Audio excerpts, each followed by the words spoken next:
All persons have anything to do before the Honorable, the Justices of the Appeals Board.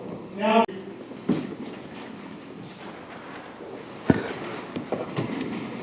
Good morning, and those of you who have not argued here before, and I think there are people to be arguing today who this will be their. Those of you who have not argued here before, and I think there are people to be arguing today who this will be their first time. It's very simple. We have each side gets 15 minutes.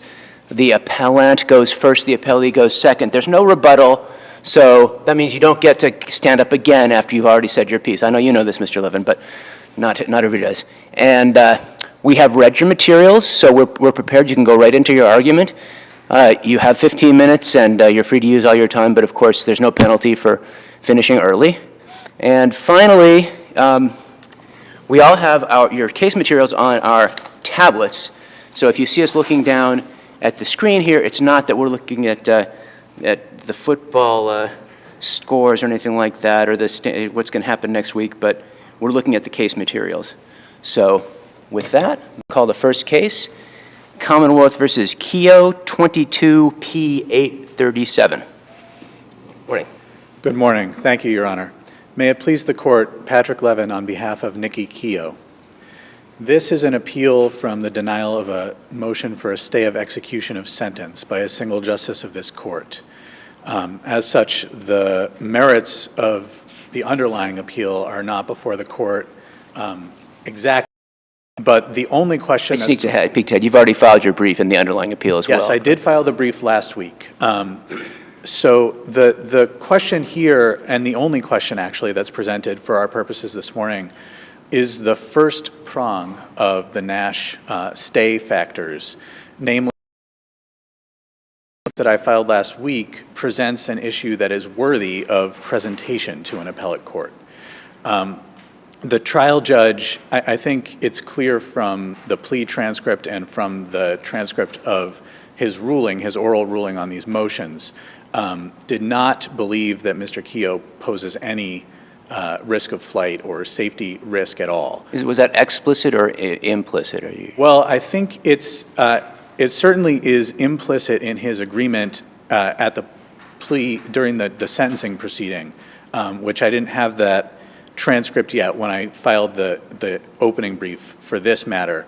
But you can see that he agrees there with defense counsel that but for the mandatory minimum sentence, he would have imposed a straight probationary sentence.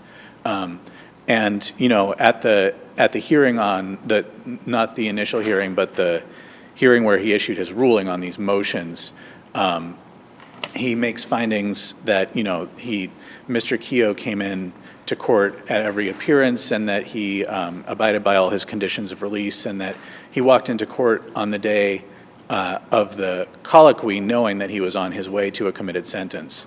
And so I think it's certainly, if not totally explicit, is very evident from the judge's comments that the denial of the stay here in the trial court, and again, if you look at Justice Hirschfang's ruling, the denial in this court was solely on the first factor. And just to speak generally about that first prong of the Nash analysis for a moment, I do think it's important to keep in mind that the question is not whether the judge believes that the defendant ultimately will prevail in the appeal. In fact, the court has been clear that it need not even be more likely than not that the defendant will prevail. And in Nash itself, I think from a view of the unpublished decision from the panel in that case, it's pretty clear that that was not a very substantial suppression issue, but the SJC still found that it did present the requisite possibility of success, that, you know, it would give the appellate court pause and require them to engage in a discussion of the issues. So your claim reminds me of U.S. v. Lopez, which is the 1995 case. When I went to law school, the Commerce Clause, you know, pretty much authorized Congress to do just about anything. And I imagined the U.S. Attorney's Office that's prosecuting Lopez, and they get this claim from Mr. Lopez, and they're like, he's raising a Commerce Clause challenge to this. Those never win. I mean, would Lopez have an argument that would be worthy of a stay? Well, that's a very interesting question, Your Honor. I think the answer may be no test that isn't like the test that we use. But is it a test for permissible sentencing? Exactly the question that's presented by this case, Is Your there Honor. any case, does it foreshadow, is there any case that draws a link between those two? Well, I think the Bruin case. Either the Second Amendment or the First Amendment or the Third Amendment, if you can't find it. I'd go for Eighth Amendment, actually. I mean, it seems to me it's kind of a proportionality of sentencing type of claim. It certainly is reminiscent of the Eighth Amendment claim that was raised in Jackson. And I do acknowledge that challenges to the sentencing, to particular sentences and to sentencing structures in general in statutory schemes have typically been brought under the Eighth Amendment.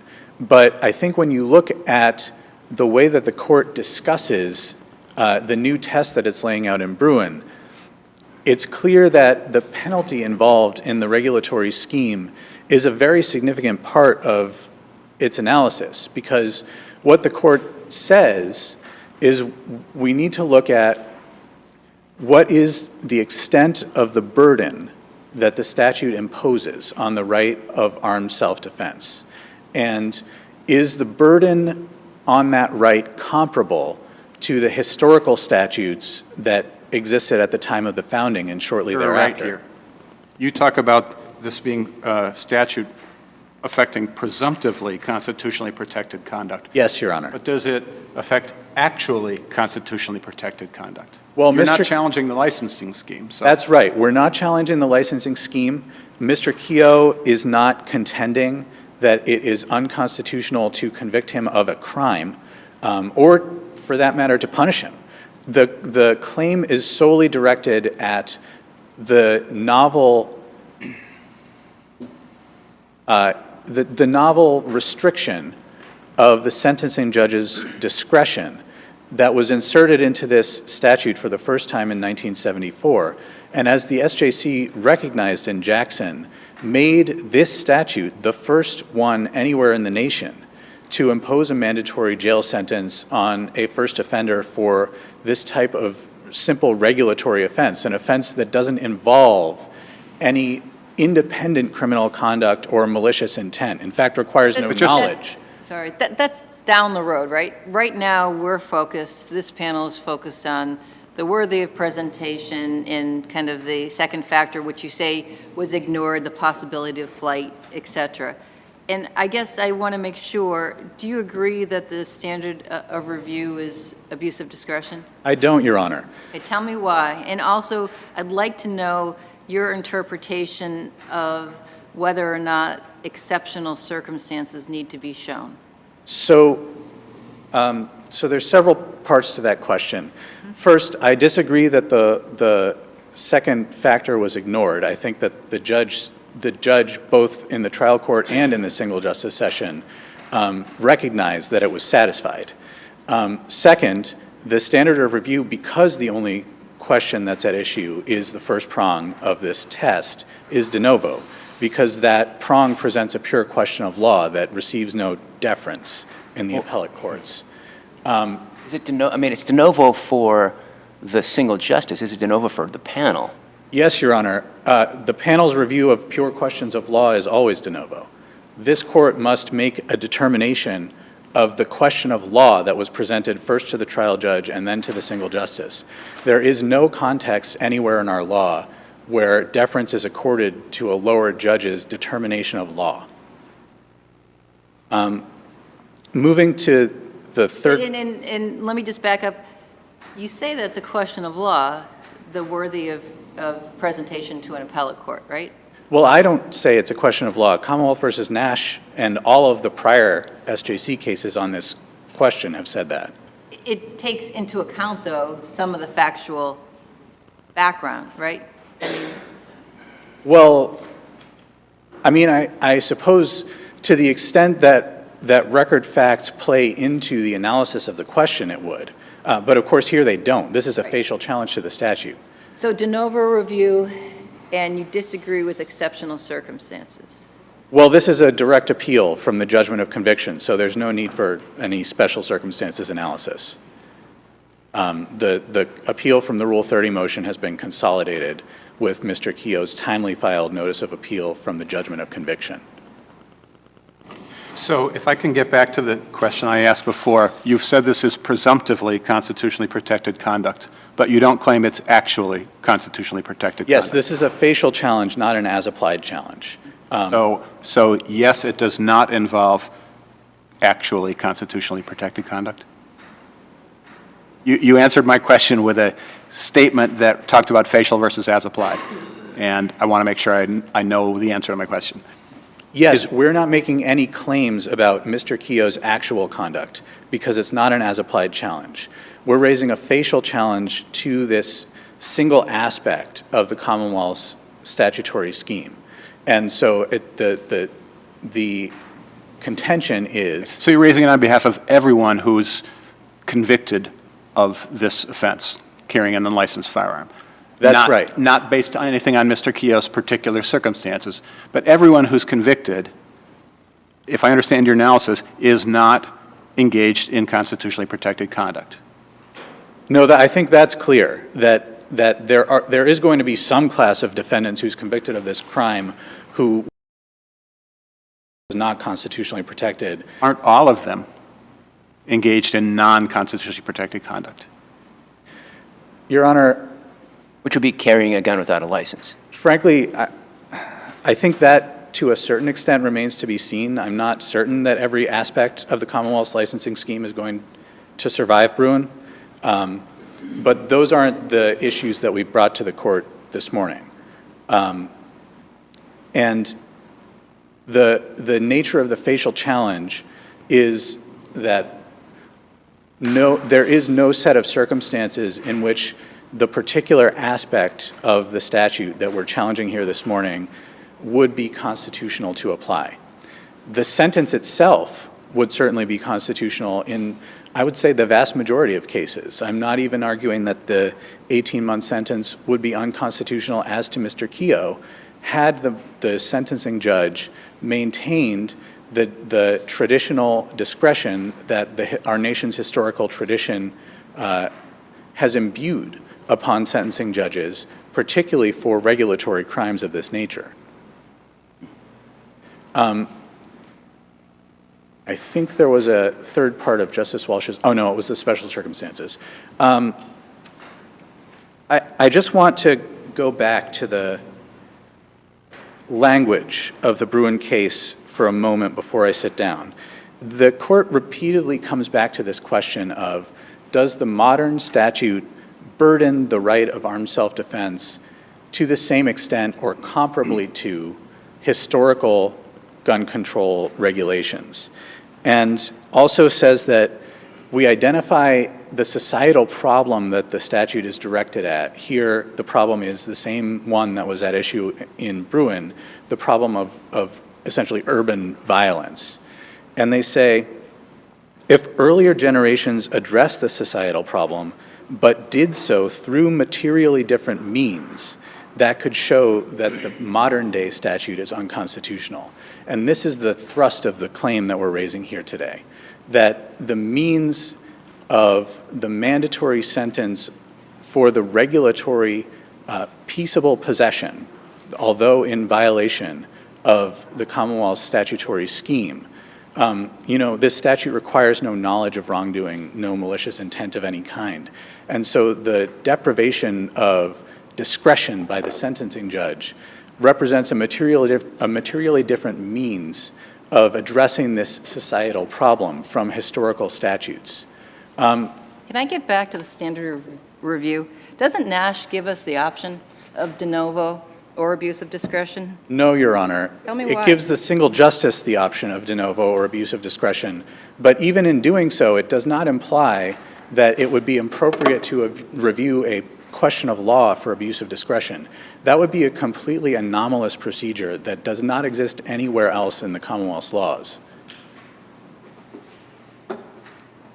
If there is a question of law, this court has to decide it for itself once it's presented.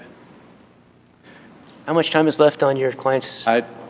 He has, I think, about 11 months left. The last thing I wanted to note is just that in the court's discussion it's at page 2149 of the decision, the discussion of the surety statutes and the Massachusetts surety statute in particular in the early to mid-19th century, the court specifically notes, with reference to this question of whether there's a comparable burden, the severity of the penalty. And so I don't think I'm coming totally out of left field here.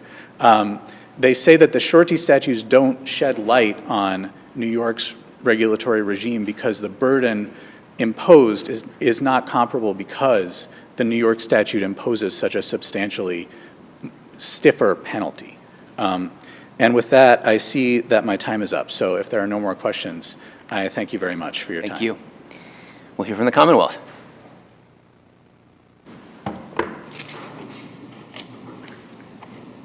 Thank you, Your Honors. May it please the Court, Assistant District Attorney Ryan Rawl on behalf of the Commonwealth for Middlesex. The sole issue on this appeal is whether the defendant has presented a reasonable possibility of success on appeal based on the illogical, misguided, and untenable extension of Bruin. And as that forecloses, they have no such reasonable likelihood of success on appeal.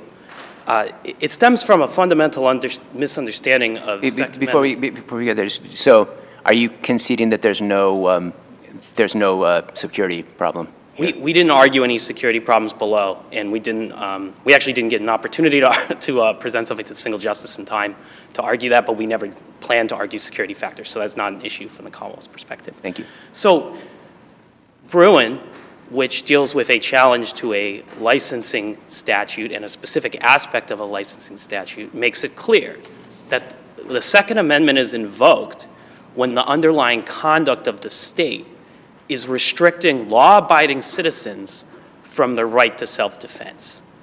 That is the burden we're talking about. That is the conduct we're talking about, where the defendant comes before you, not only not challenging the licensing scheme at all, but basically conceding that he was properly convicted under the statute by pleading. There's no constitutionally protected activity to talk about.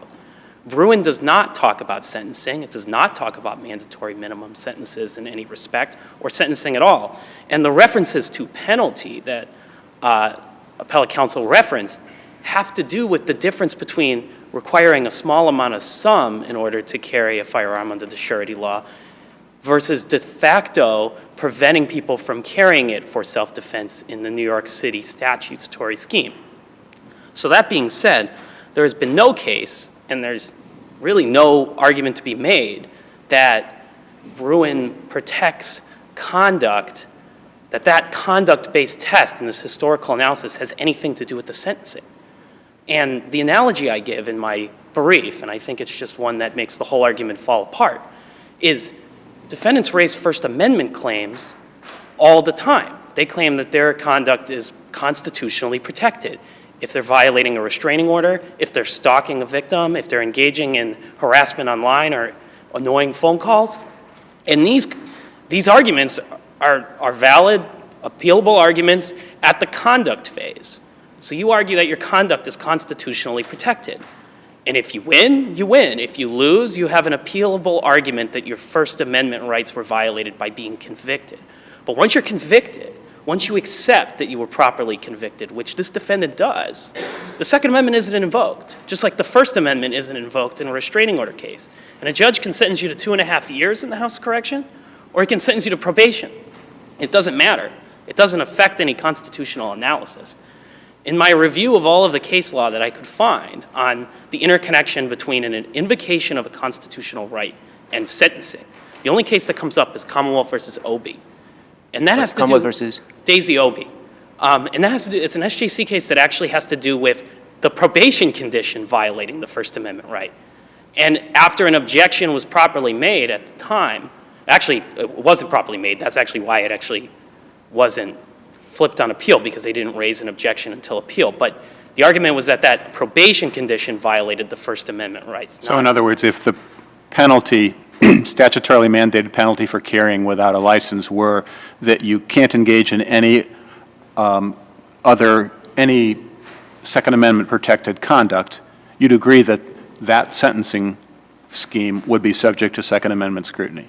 Yes, there's actually a case about pretrial release in this respect out of, I want to say, Texas, in which they found it was constitutional, but it was a condition of the release that they not have any firearms, and the court found that that was an acceptable term of release on pretrial. But I think if it was a probationary condition for a 10-year probationary period, you cannot have any firearms under any circumstances.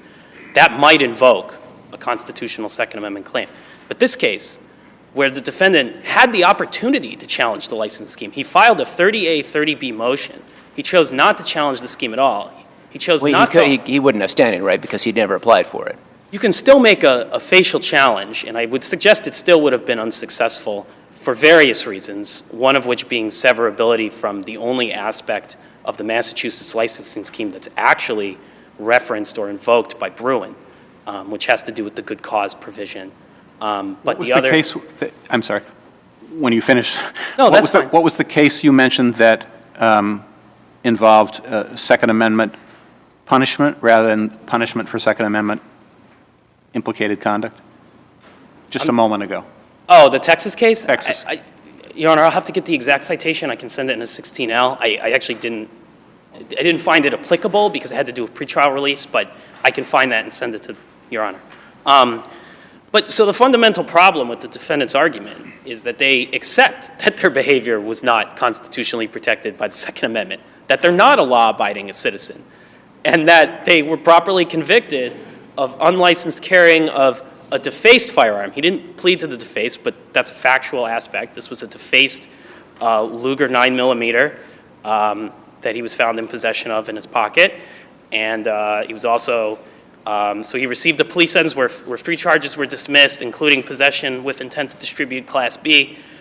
So it's all well and good to suggest that he's making a facial challenge, but that's also not even accurate. As the justices pointed out, he's not saying that people can't be properly incarcerated for this offense. He's not even saying that some people shouldn't receive the 18-month mandatory minimum sentence.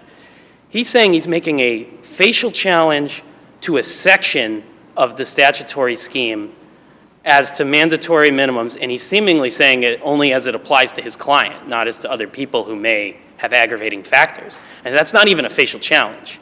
So the argument, sorry, the argument falls apart very quickly, because once you accept, as with the analogy of the First Amendment, that the behavior is not constitutionally protected, it's not preserved to be argued to be constitutionally protected, that it cannot be said in common sense terms that it burdens a law-abiding citizen's right to self-defense if they're properly convicted of unlicensed carrying of a firearm, that they be sentenced to incarceration versus probation.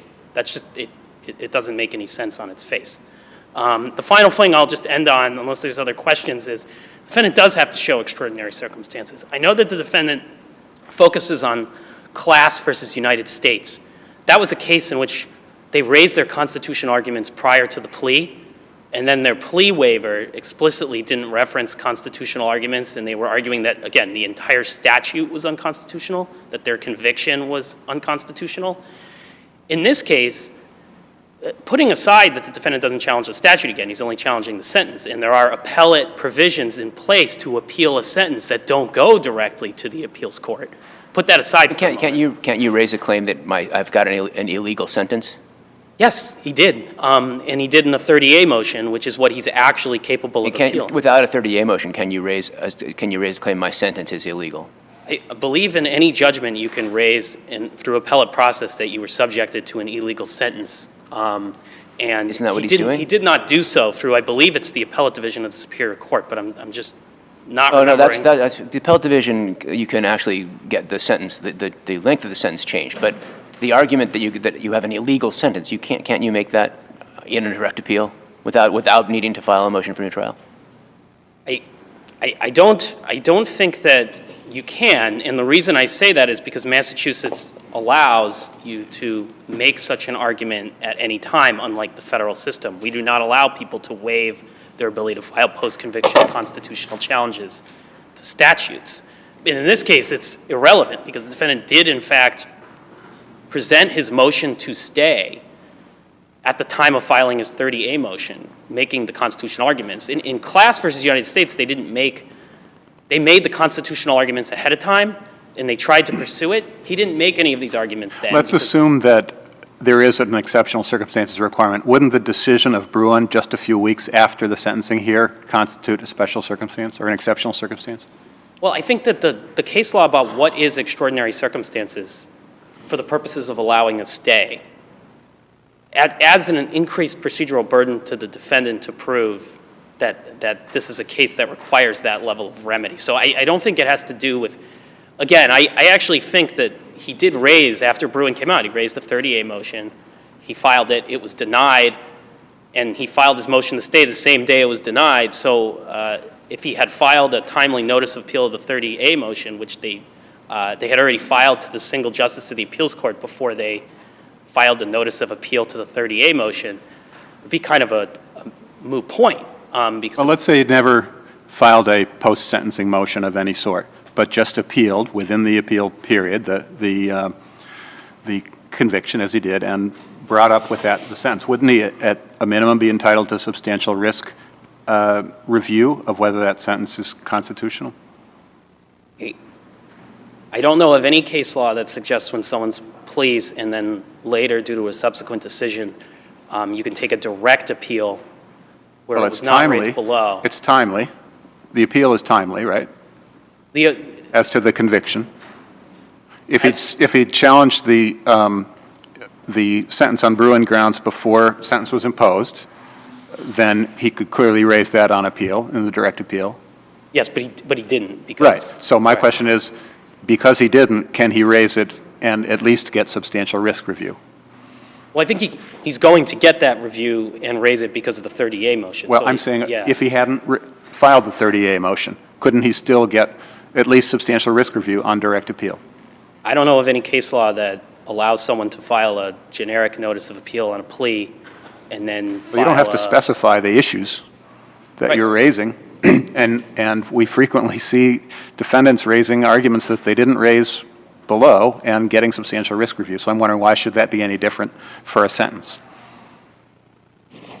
I guess I would say procedurally it doesn't seem proper, but that being said, I don't disagree with that's going to end up being the standard of review in this case, regardless of how you look at it, because the 30A motion preserved the issue, and the question about whether that is improper is, again, a question of law that has to do with the constitutionality of the sentence. So if it was a substantial risk of a miscarriage of justice to be sentenced unlawfully, it doesn't matter, I guess, in that circumstances. I just think Class versus United States is just different in terms of the factual underlay and how it was raised and what the arguments were than what is available in Massachusetts in the appellate courts and what was actually done in Mr. Keo's case.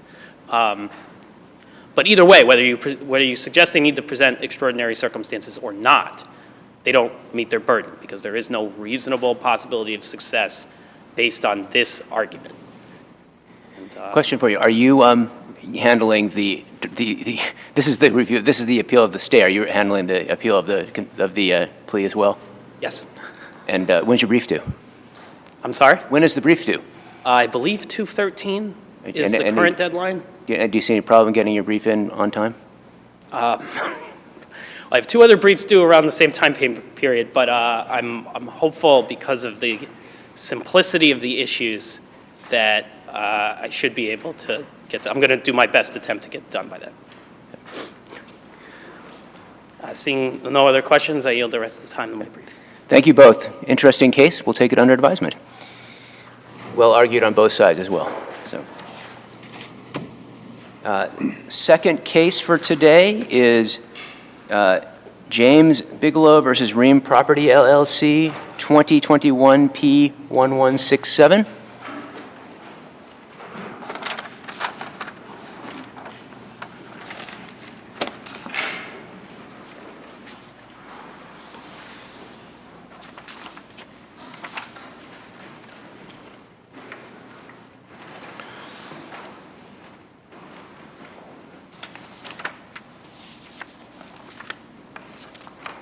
Okay. Mr. Bigelow, I presume. Yes, morning. good morning, Your Honors. If it pleases the court, James Bigelow, pro se. representing myself.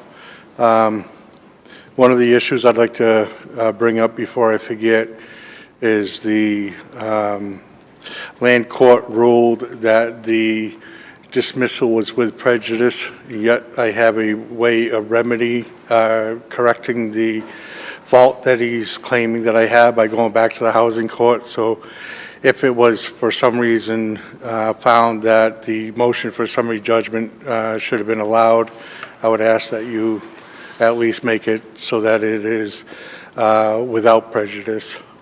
So you could go back to the housing court? Right. So I can go back to the housing court and correct the error. No, I mean, didn't you raise your claim here in the housing court already about the claim being, I guess, about the forged? Right. So there's a forged deed. The foreclosure, he didn't have standing because the forged deed did not convey title to him. And what was forged was the notary's signature, right? The power of attorney. The notary's signature, right, is what the forgery is. Correct. Nothing that, not, so, I mean, okay. Not the vice president of the bank, Ortega or Gloria, or whatever her name was. Yeah, 'Cause I saw an allegation about that early in the land court case, but I didn't see that carried through. Yeah, the expert find that all the signatures are forgeries. All of the signatures? All of them. So including the vice president? The notary and the vice president on both the power of attorney and the foreclosure deed. Also, I had raised a issue of the power of attorney was ratification a month after the foreclosure. And after my hearing in the appeals court on the housing court case, there's a case that was issued, CALSA, is KHALSA versus Sovereign Bank. I think I wrote that one. Yeah, note 8 says that ratification violates the Eaton decision, which means that they didn't have authority to foreclose, so that would render it void anyways. So the foreclosure is void, and so there's no way that he could have. So I don't want to stop you from getting that claim, but I just want to clarify the first thing that you brought up, the without prejudice piece. I mean, what would be the reason to go back to the housing court? Haven't you already presented this claim to the housing court? Not as far as the ratification. When I came before the appeals court on the ratification, they didn't directly address it. They just said that any of the other issues that I raised, they didn't overlook, but they didn't find them convincing. But then it was 5 days later that note 8 came out saying that I was correct. So I have not brought it back. The reason why I didn't appeal the housing court is because it's void ab initio, and I don't need to do anything to correct it. And that's from Williamson versus Berry from the United States Supreme Court. I looked up the definition just Friday, I didn't think of it earlier, for in the Black's Law Dictionary number 9, and that says that I don't have to do anything in order, it carries no strength and no power whatsoever, regardless, and I don't have to do anything to have it to be void. It is void, ab initio. So it was never a valid foreclosure, so he couldn't have gotten the foreclosure deed from that, plus the foreclosure deed was void. That means he had no right to bring me to the housing court in the first place without standing. They have no jurisdiction, subject matter jurisdiction. So being void at all, how can it support a res judicata claim? Because there's no significant legal significance to it. But there's also another issue too. He did not claim title, and he stated that in the first brief of the first appeal that this is a consolidated. In the first, he admitted that he did not claim title, and the tri-title statute specifically says that if you claim title, then you can show why you don't need to bring a case, but he didn't claim title, so he didn't have that right to do that. Abate decision gave two means of challenging my standing through 12B1 and 12B6. REEM moved on both grounds, and they were implicitly denied. May I ask about the 12B1 approach, which is recognized by Abate? On a 12B1 motion where subject matter jurisdiction is challenged, a judge may consider matters outside of the pleadings, affidavits, other sorts of evidence, correct? So what is the problem with structuring that inquiry into actual evidence as a summary judgment motion, the structure of which is designed to ferret out whether there is an actual dispute of fact? Right. If the judge can consider the materials on a 12B1, and theoretically could even hold a trial to resolve disputed facts on subject matter jurisdiction before getting to the merits, Right. why So- can't the judge also structure that same inquiry into the same evidence as a summary judgment motion? Well, it was, in order to be able to transfer it into a 12B1 into a motion for summary judgment, there has to be evidence submitted to support it. He didn't submit evidence in the motion to dismiss, and he didn't submit any evidence, which would have been the foreclosure deed, when he moved for a motion for summary judgment. So without any affidavits or anything of that sort to back up his motion for summary judgment, it should have been denied on that alone. You're saying there was no evidence submitted in support of the motion for summary judgment? Correct. So if he brought forward the foreclosure and knowing that it's forged, then that's uttering a forged document, and I'm sure that they don't want to do that, which is exactly why I went with a tri-title, because that makes them prove their case first, and he'd have to bring in the forged deed, and he can't because it's a forgery. So I specifically went with a tri-title, and then it was treated as a quiet title, saying that I have to prove my title first. Now, Abate, the reason why Abate had, I'm sorry, I'm just drawing a blank. Abate, the reason why Abate was able to, the difference, the distinguishment between Abate and my case is that was between a mortgagor and a mortgagee, and there was no adversity between the claims because it's they both have a claim. He is not the mortgagee, so there is adversity here. So the land court took that ruling on Abate and applied it to me, but in my circumstance, it's not there. So my record title, all I have to show is that I had record title, and I did that. I showed him my deed and such. And also Abate, they could not prove, the judge found that no matter the arguments that he made to say the assignment was was void was not provable. Now, I can prove, and I submitted an affidavit and an expert witness, plus the forgery is so obvious, it's obviously a forgery. I did show how it could be. So I think what the way the judge resolved that argument is by saying that the summary process judgment is entitled to claim preclusive effect. And you, of course, have pointed to Chapter 239, Section 7. My question is, 239.7 says a summary process judgment, in essence, shall not have claim preclusive effect in a subsequent action to recover the land or tenements or damages for trespass. How is a tri-title action an action to recover land? In particular, where you, as the plaintiff in the tri-title action, need to allege that you're in possession of the land already in order to bring the case. Right, so during the time, so I established jurisdiction by having possession at the time, and then he had it evicted. So by the time that they brought that motion forward, I was not in possession anymore, and I was trying to recover land. So Well, the I didn't see a request for relief in your complaint or elsewhere that asked that you be restored to possession. And my question is, as a general matter, where a tri-title action requires the plaintiff to allege possession, how is a tri-title action the sort of action to recover land that is within the prohibition on claim preclusion effect in 239.7? Well, at the time that I claimed it, I had a eviction notice executed, issued from the housing court. So it was inevitable that I was going to be dispossessed of the home as a... Well, of course, you moved for a preliminary injunction to stop that. You ended up losing that motion, but... Correct.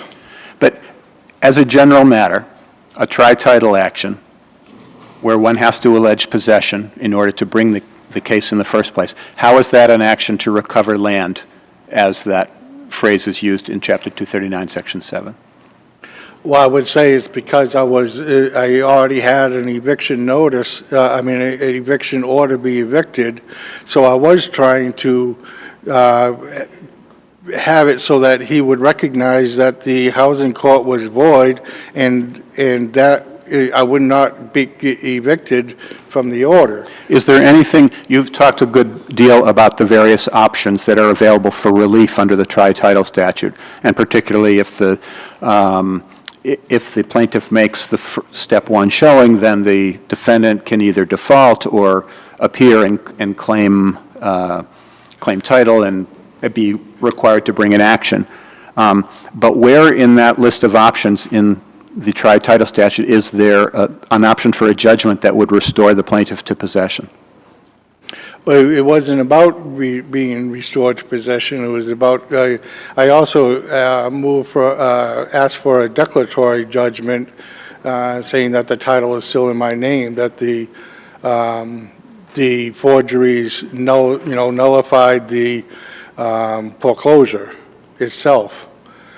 So if he did not claim title, then the motion for summary judgment should never have been heard in the first place, because he lost all rights adverse to me, plus the right to defend against it.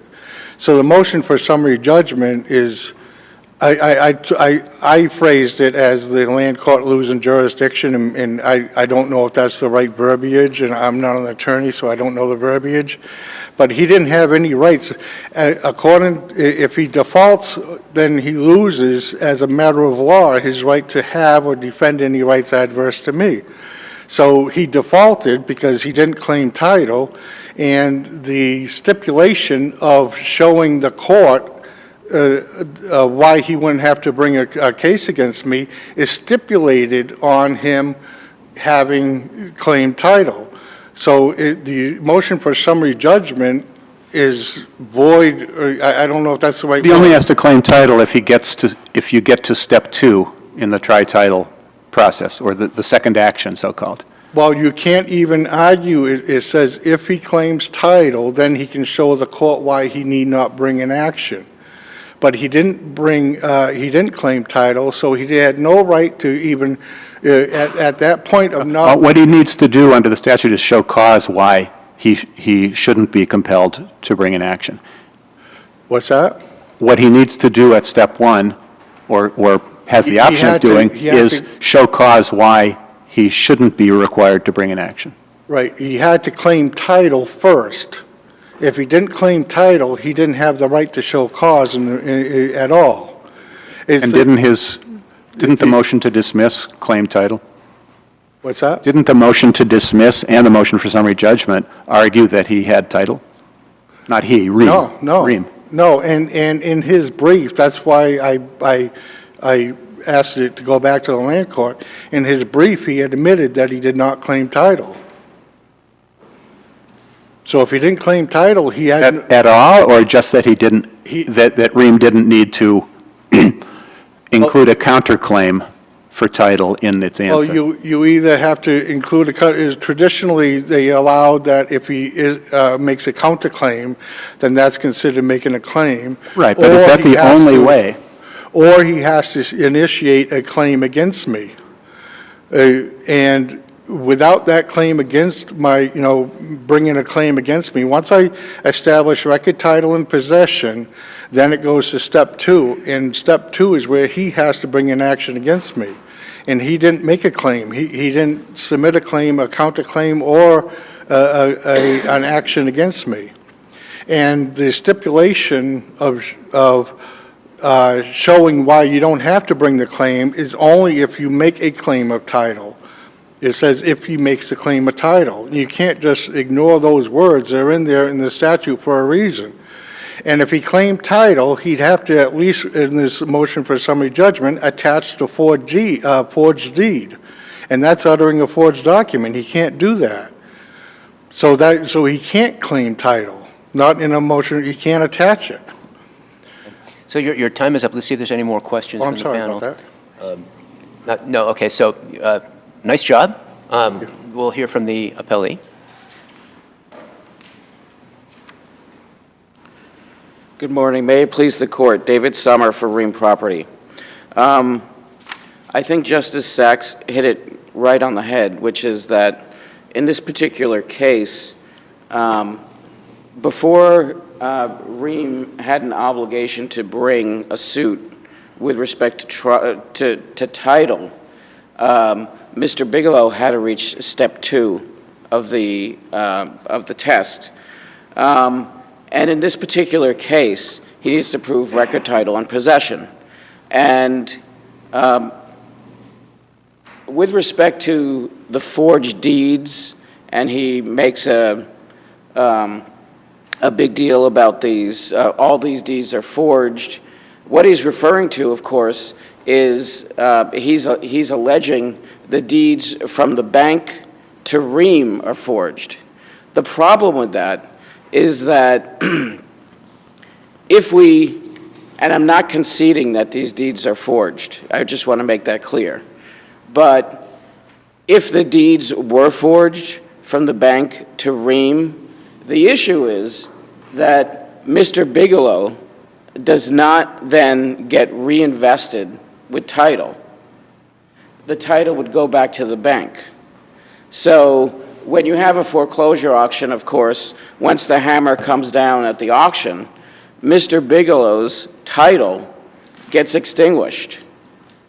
And I think he's just ignoring that completely and saying that, well, we have these forged deeds, and the forged deed from the bank to REEM somehow reinvests him with title. The most that it would do is it would reinvest the bank with title. It wouldn't reinvest Mr. Bigelow. And we've had multiple... When is the moment, I'm following your argument here. When is the moment then that Mr. Bigelow, according to you, lost title? Right at the foreclosure sale. If you look at the Outpost Cafe versus Fairhaven Bank case, 3 Mass App Court 1, the court says the equity of redemption is gone. It's barred as soon as the property is at auction and knocked down at the foreclosure sale. Right then and there, Mr. Bigelow's title gets extinguished. And we've had multiple cases here. We've had a foreclosure case, which Mr. Bigelow didn't seem to contest or appeal or anything. Then we have the housing court case, which he vigorously contested. Just to clarify, there's not a foreclosure case. There was a foreclosure. It was a foreclosure, right? Okay. Right. There was a foreclosure, which of course is a court action, right? He had to go to land court, or the bank had to go to land court. He had the housing court case, which he vigorously contested, including in this particular court. And the housing court, in their analysis, did say that REEM is the owner of the property. Now, he brings up the fact that he wants this court now to invalidate the housing court case. Of course, now we're here on an appeal of the land court case. With respect to the housing court case, he did bring up these issues in the housing court. He filed a 60B motion. He could have very well have appealed that 60B motion. Now, he says he didn't get notice of that decision on the 60B in time to appeal it. I gather your response would be if he didn't get notice, then that's an issue of requesting leave to take a late appeal. Right. He could have done that. Certainly he got notice before he filed the land court case, right? So at that particular point, he could have, which of course, I don't recall precisely. When did he get notice of the Housing Court decision on the 60B? What was that? When did he get notice of the Housing Court decision on the 60B? He said, I think in the transcript of the summary judgment argument, that he was reviewing the Housing Court docket in preparation for an argument? Right. I think the argument was in January. The year is escaping me. But he was preparing for the appeals court argument with respect to the Housing Court case, and he saw 60B had been denied. But then instead of taking a late appeal based on the fact that he never purportedly received notice, he then files the subsequent action in the land court to invalidate the Housing Court action. Since since claim preclusion is obviously an issue here, I want to make sure you get a chance to address what does Chapter 239, Section 7 mean when it refers to an action to recover land or tenements? And what kinds of actions would be within that, and why isn't tri-title action one of them? So I think, of course, the Duras case is on point. This is really about issue preclusion, isn't it? We're talking about claim preclusion here, at least the judge was. Well, I think that the Duras case, the Duras court does say, you're right, it talks about issue preclusion, but it does say that Chapter 237, Section 7 doesn't bar using res judicata where title's actually been determined. And in the Housing Court appellate court decision, I believe the court talked about the title of the property. Well, let's not say res judicata. Let's either say claim preclusion or issue preclusion. So Duras does not say that a Housing Court judgment, well, Duras really doesn't get into an analysis, does it, of what is an action to recover land or tenements? It does not. You're correct. Can you shed any light on that outside of Duras? So with respect to whether or not Mr. Bigelow's claim is a action to recover land, I would suggest that it's not, because he wasn't in possession of it. He was not the record title holder at the time when he filed the action. But he was in possession of it at the time he filed, correct? He was evicted thereafter, but at the outset, the time of filing, and the judge said, you know, for jurisdictional purposes, I'm going to look at the time of filing. He was in possession, therefore that element isn't in dispute. He was at the time of filing, correct. Okay. The land court case. What kind of action would be an action to recover land or tenements, and why isn't this one of them? Well, I think an action to recover land would be a situation where somebody has record title, or possibly where someone is filing an action stating that they have title to a particular piece of property, and there's a dispute between the parties with that. With this particular case, Mr. Bigelow does not have record title, and whether or not But that would suggest that where you allege record title, if you're saying that an action to recover land turns on whether you claim record title, he certainly claimed that here. Whether he had it or not is a different matter, but if an action to where you claim title is an action to recover land, then why wouldn't a tri-title action qualify? Well, I do not think that a case to try title is an action to recover land, simply because what you're asking the court to do is to determine what the title is. There's a dispute there. It's not an action to recover land. I realize this may be asking you to go back to the bar review course or even to first-year property, but so we're looking for whether they're, which is difficult, but we're looking for 30 whether. years ago. I'm sorry? Which was 30 years ago, right, so. So we're looking for what the legislature meant when it said an action to recover land or tenements. Isn't part of the problem that the land court didn't have jurisdiction to look into title until or to look into defenses based on lack of the plaintiff's title until fairly recently, right? Isn't that last 10 years? Housing court? The housing court, right? Right. It's the land Yeah. I'm sorry, housing court. The housing court. Yeah, that's a fairly new innovation that the housing court, you can actually bring a claim with respect to the bank's title in a summary process action. Right. I mean, I think that even though Duras talks about issue preclusion,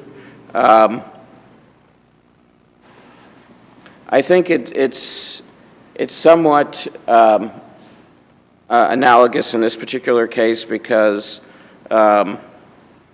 Mr. Bigelow's argument is 239, Section 7, completely bars, under all circumstances, using a housing court decision as res judicata.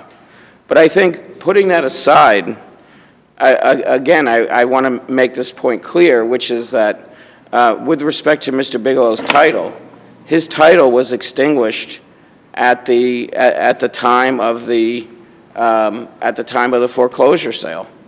So Mr. Bigelow looking to jump back to essentially two owners based on this purported new evidence of forged deed and forged documents. He can't do that. As far as Duras goes, you're not asserting issue preclusion, you are asserting claim preclusion. We're asserting claim preclusion, that's correct. So would that require us to extend Duras? Well, obviously it would, because the Duras court focused on issue preclusion. That's correct. But Duras recognized, I think, that in a prior case of this court, Santos, the court had applied claim preclusion or given a summary process judgment claim preclusive effect. Santos was not a tri-title action like this one. Right. I believe that's correct. If there's nothing further, I would rest on my brief. Okay, seeing no questions, thank you both. Actually, really interesting case, and got to hand to you, Mr. Bigelow, for a non-lawyer. You had a pretty good command of the law, so thank you both.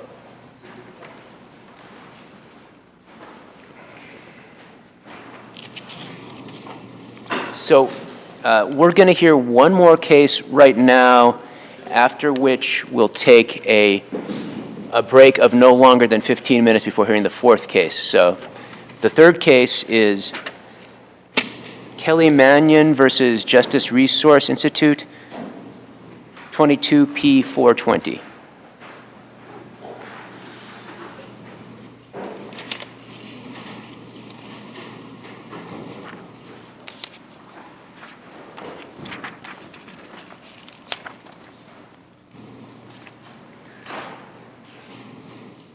Want to fill it up again just to before you get going?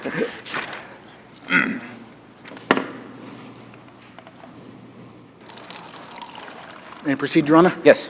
Your Honors, I'm sorry. Thank you, Your Honors. May it please the Court, my name is Jason Markle. Here on behalf of the plaintiff appellant Kelly Mannion, with me at counsel table is Anthony Gill, who was sworn in just a month ago.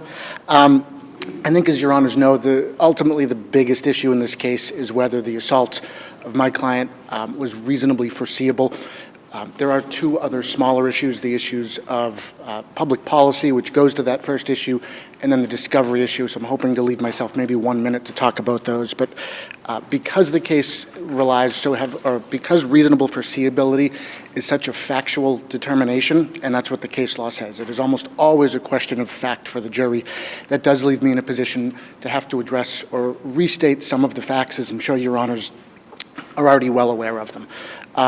And I think part of the reason for that is that my brother makes a lot of arguments that I think are off base. They go to what Kelly Mannion knew or should have known. But in a negligent security case, and the Superior Court specifically found that this is a negligent security case and specifically granted discovery on my motion to compel to order certain information about prior violence, because that is one of the absolute prime issues in this case.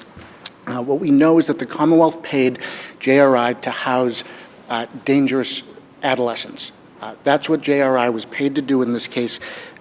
Meadow Ridge, the facility, was a facility of last resort. It was a locked facility, meaning it was locked from the inside. You could not enter the facility without them letting you in. You had to ring the doorbell and go in, so you needed permission to go into the facility.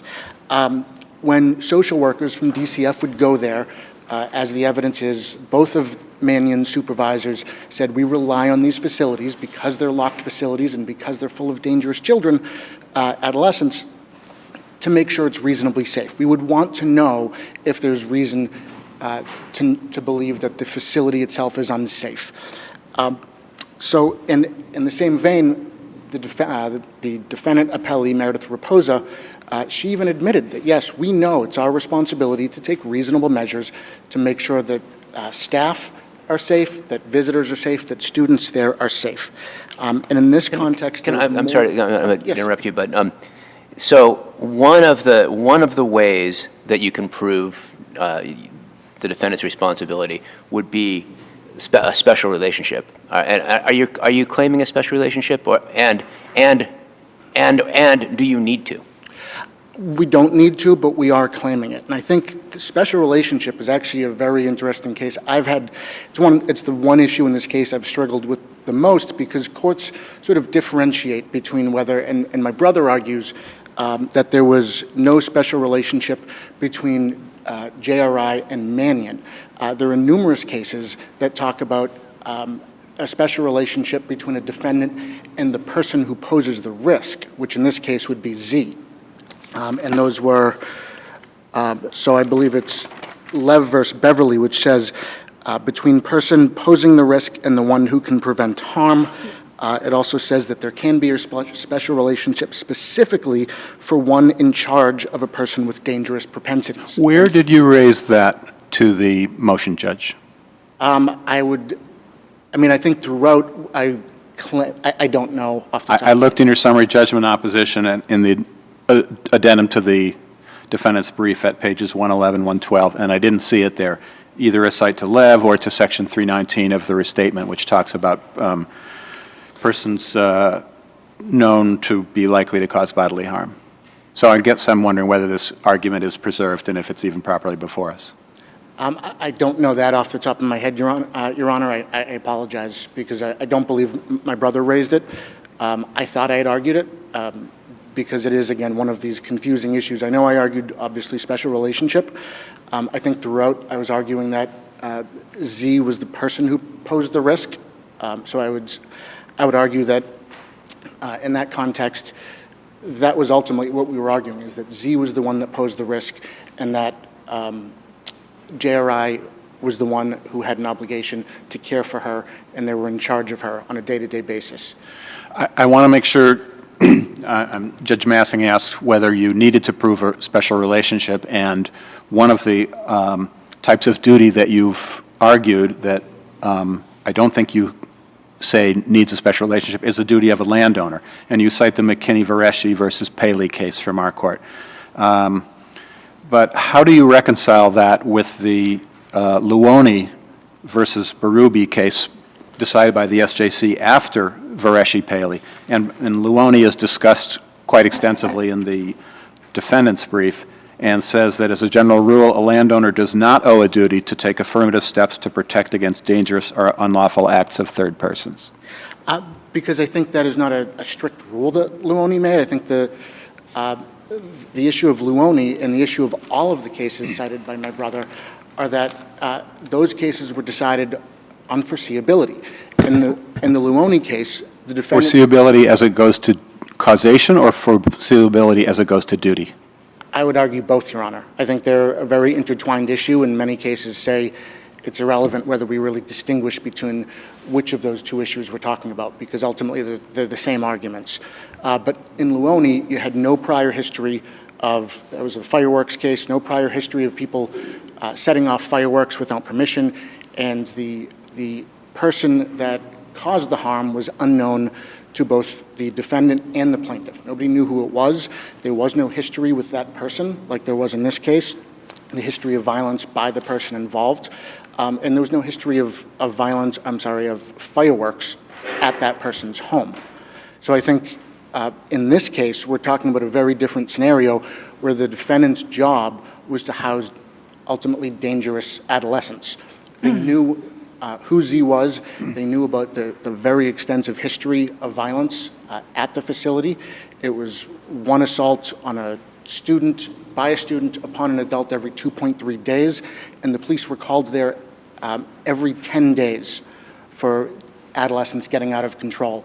So, and I think every single case cited by my brother involves, and that can go to Northrop, the movie theater case, where there was a unprovoked assault by a mentally handicapped person who was not known to the defendant and where there was no prior history of violence at the movie theater. The Kavanaugh BU case, where there was just a basketball game where things got out of hand and one student assaulted another. And there was no history of violence at games in the past. There was no history of violence by the students involved. And I think case after case after case was ultimately decided on the issue of foreseeability. There is certainly no strict rule that a landowner cannot be liable for the criminal actions of a third party. Luoni did talk about, as a general rule, a landowner doesn't owe a duty, and then recognized that there's an exception where there's a special relationship. So in that case, you do need to prove a special relationship. Sure, and I think that's or at where least the case law. I did struggle with that a little bit. I think that's where the case law gets a little confusing. Jupin is a case where the term special relationship is never even raised. And that wasn't the basis for Jupin. That was a landowner who kept a gun. That goes to the second issue that I really wanted to address about public policy. Public policy tells us whether there should be a duty. In Jupin, you had a gun owner who didn't take care of her gun. This is a dangerous instrument, and she knew that there was a chance that her son, who had certain prior violent tendencies, for lack of a better word, may gain access to it because she didn't store it properly. And the court said— Is that a landowner duty in Jupin? I mean, that would apply to anyone who's storing guns wherever they may store them, wouldn't it? Well, it's a public policy case primarily. I think it does go to landowner, but the special relationship issue isn't addressed in that case. So I was just saying, as a landowner, you don't need a special relationship. Or, in other words, some courts have looked at being the possessor of land as being the special relationship. You are the one that owns the land. You control who comes in and who comes out. And in this case, I think there is a special relationship, but I don't think it's necessary. I think, just like in Jupin, the defendant was in charge of, in this case, a person, but I think we could call potentially a dangerous instrument. She had been involved in 15 assaults during her year and a half at this facility. And we've put forth evidence that they simply didn't do their job in making sure that that person didn't attack other people. She did, in fact, attack other people at least 15 times, and there are other occasions where we don't even know because we have a police report where the police came, it was so significant, but the defendant didn't even create an incident report internally. So we really don't know how many assaults there were. But since we're on the and if Your Honor wants to speak, okay. Since the issue of public policy was raised, public policy is used to protect the public. This is a case just like a gun where if we decide that there is no duty, that means the neighbors who are put in harm, and I know my brother calls it imaginary horror. I don't think it's imaginary horror. I think the horror was the 3 police forces that had to get called to this facility and put in their records that these staff don't know what they're doing. They're afraid to do their job. They don't know how to do their job. They don't know how to restrain these students. the police officers and the EMTs that have to respond, the neighbors who have to live in these neighborhoods, and the people that lawfully go to their property and are lawfully let in by the defendant. I think if we say that under no circumstances can they be liable for not doing their job, I think that's very bad for public policy. And I think that's going to change the way DCF works as far as whether they're willing to send their social workers to these facilities if they say, hey, we're not responsible no matter how bad it is. Because the plaintiff, she didn't know. I mean, the other side of the coin, though, is if we impose the duty on them, then maybe they're going to say, okay, we're not going to be able to have DCF social workers come anymore. They certainly could do that, but their contract is with DCF. So they could certainly choose to do that, but they would lose the contract. Right, but Let me just interrupt for a moment. You have a house, a residential facility, that only takes in adolescents that are either prone to violence or already have proven violence. And if we change the factual scenario and say the knock on the door is the heating and air conditioning person who needs to come into the house because it's the summer and the AC isn't working, right? Yes. And he comes in, but for some reason this residential facility allows all of their young adolescents to carry knives on them. And as he walks to the air conditioning unit, he gets stabbed by 10 different kids in the home in this locked facility, one step away from custody. I can't imagine a judge not finding a duty, a reasonable duty to protect individuals coming in from foreseeable harm. So whether the DCF worker or a person coming into the house in to me, the analysis is closer to the ability of, let's say, an educational facility. You've got a dorm room. They don't allow just anyone to walk in to a dorm room. There's a duty to protect, right? Yes, Those Your Honor. people from sometimes third-party harm, sometimes, because of the very nature of the setting. It's in between that, to me, in a jail. Yes. And as someone who's had to go and take depositions in a jail, and I know these children weren't convicted of crimes, I have to go into jail sometimes, and I like to think that these facilities have some responsibility to take reasonable actions, because I'm putting myself in their hands. And ultimately, the question isn't, as my brother tries to make it, are we imposing absolute liability, but are we allowing a jury to look at the issue of causation? Because ultimately, what the case law says is that we have to look at all of the circumstances, and the Superior Court's decision simply did not do that. Following up on that question, it just makes me think. So, I mean, isn't this more analogous to the situation of the lawyer going in and meeting the client in the jail? If you decide to go there, ultimately they're going to search the client, make sure that he or she isn't armed, but then they're going to put you in a room alone with the client. I mean, isn't that analogous to sort of what happened here? Is that that your client wanted to be alone or relatively alone with Z so that she could have a conversation with her? I think it is a little bit different in the fact that these are not convicted criminals. She had been doing this her whole career, but she doesn't see them day to day, and certainly if there were problems leading up to it, she would want to know. If there were riots at the prison, she would want to know. In this case, there was this is not hyperbole, it was a riot 3 months earlier at this facility that she didn't know about. So, but even that's an issue of an assumption of risk. You go into a prison, you're assuming a risk of convicted individuals. They still have a duty to protect those people coming in the door. yes, Your Honor. And whether or not they breach that duty is another issue, and whether or not that caused the injuries. But the first issue of duty, I'm not sure I see why there isn't one, but I guess it's time to hear from the other side about the duty. Thank you, and unfortunately I didn't reach the issue of the discovery, but so I'll rest on my papers. Thank you, Your Honors. It was an honor. Good morning. Peter Kober representing the appellees, JRI and Ms. Raposa. Are you arguing duty? That they have no duty? No, absolutely not. Thank you. Absolutely not. All right. I think, and if I can perhaps just jump right in, the question is,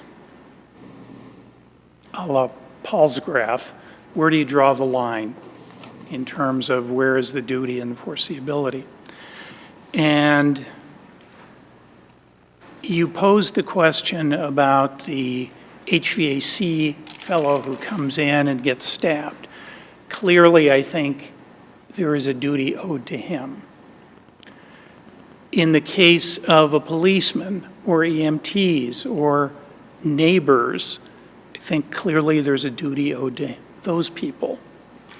I think where the line is drawn, though, and where you need to perhaps focus, is there is a custodial relationship between DCF and the children who are in these schools. JRI does not have custody in the sense of legal custody of these children. DCF decides where they're going. DCF decided they were going to Meadowbrook. DCF decided they were going to Meadowbrook because they didn't fit in anywhere else. They couldn't go to a group home. They couldn't go to a foster home. They obviously couldn't live at home. Some of them were abused children, otherwise traumatized children, children with various disabilities. So DCF had legal custody of these children, and DCF decided where they had to go. So I think that's where the line is drawn, and that's where the line can be drawn in this particular case. As it relates to what issue? Foreseeability? Well, as it relates to duty. I want to You get said clear. you weren't I thought you said you weren't arguing duty. I'm sorry? You just told me you weren't arguing duty. No, I said I was arguing duty, didn't I I? thought you said absolutely not, but I was confused about that. Absolutely not. No. What I said absolutely not to was that there is no duty. I certainly I'm not saying that there is absolutely no duty All right. that JRI So has. duty to the HVAC person, Yes. duty to the police officer, duty to make sure, Yeah. right? But no duty to the social worker goes in there. Well, I think if you are talking about DCF employees whose clients they are visiting for the specific purpose of a mandated DCF meeting, which is what this was, then I think you have a different set of circumstances, because then you have someone who is not really relying upon JRI, because they are in a position, by virtue of the fact that this is her client, by virtue of the fact she has other clients there, and therefore has knowledge of what this environment is, has knowledge about Let me what... interrupt. You're putting on the subjective position of either the DCF worker. I'm asking, does JRI owe a duty to a social worker coming in to have a meeting with a client that's in this home? And I'm saying not to a DCF social worker if this child has been placed through DCF in that home. DCF has legal custody, arguably, but do they have physical custody? And Well- what would the duty turn on? That's an interesting question, and I mean, it's almost as if you are dividing title from possession, I suppose. Certainly the children live there, and certainly their counselors interact with them every day. But DCF has knowledge of their diagnoses, their medications, the reasons why they were transferred. But not knowledge superior to JRI, at least regarding the child's recent conduct. Well, I would question that, Your Honor, because I think DCF receives reports of information about the children. DCF has access to the JRI files. Okay, but that depends on what JRA chooses to report. Well, and JRA may know things, and it's alleged here that JRA knew things that weren't written down in reports. So can you would divide the duty up based on whether something had been reported to DCF? well, I think certainly to the extent that if there is indeed an issue that DCF doesn't have access to the same information that JRI does, and I would question that. Then perhaps we have something to talk about. Okay, so across the board, Yes. no duty to any DCF worker coming into the doors of Meadow Bridge, right? To visit one of their clients. So I'm a DCF worker and I go in to visit Z, and Meadow Bridge allows every one of their clients, despite the fact that there was a riot there, despite the fact that their police are called, to carry knives on their person. So if I'm the postman and I get stabbed, there's a duty. If I'm the HVAC person and I get stabbed, there's a duty. And if I'm the DCF worker, they don't owe me a duty to keep me safe, right? Why? Well, again, I think we're going back to the issue of custody and that's why they make the money. That's why they created this stopgap before. It's not free. They're the people housing these known troubled adolescents that are prone to violence and violent. Yes. That's why they did the contract. They're the That's people what they taken bought care in. of to keep That's them what they bought safe, in to keep for. other people safe from them, for everybody. The person who cooks, the person who goes in there, for their own employees. But if you're a DCF worker, you walk in that door, and no matter what happens inside there, JRI doesn't owe you a duty. What's your strongest case on that point? Well, I think you need to look at A case, which would be your strongest case. Yeah. I think the Foley case, which involved the BHA employee, he had no fear. He had knowledge of this, had knowledge of the employee who stabbed him. But that's whether it's foreseeable. I mean, duty is duty. And whether or not maybe you shouldn't have done this or maybe you knew about this is something different, isn't it? Well, I think, and my brother, I think, perhaps shares my difficulty with the issue as do the courts. The concept of foreseeability involves both duty and causation. And duty is something that develops because of a risk, which is foreseeable.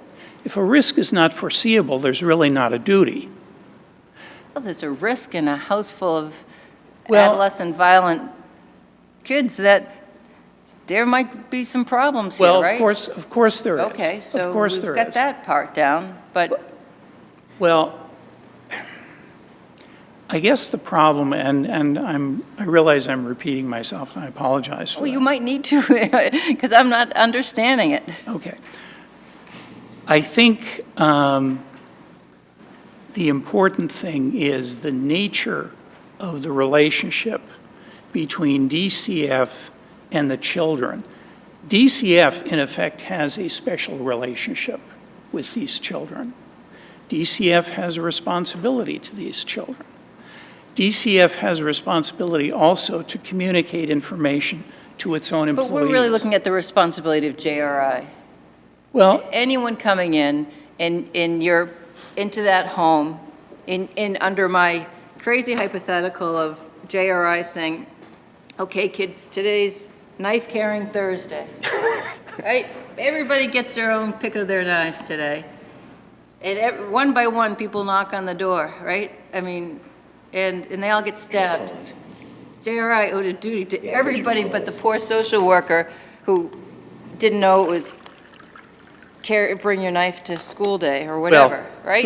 With respect, that certainly isn't this case, and I realize you appreciate that. Because what we have here, let's not lose sight of that, is you have a situation where Ms. Mannion was having a discussion with Z. The discussion was, according to Ms. Mannion, productive. It was going well. It was directly following the larger meeting that she had had with all of the JRI personnel. Ms. Mannion chose to raise the issue of holding Z accountable for the violation of the pass.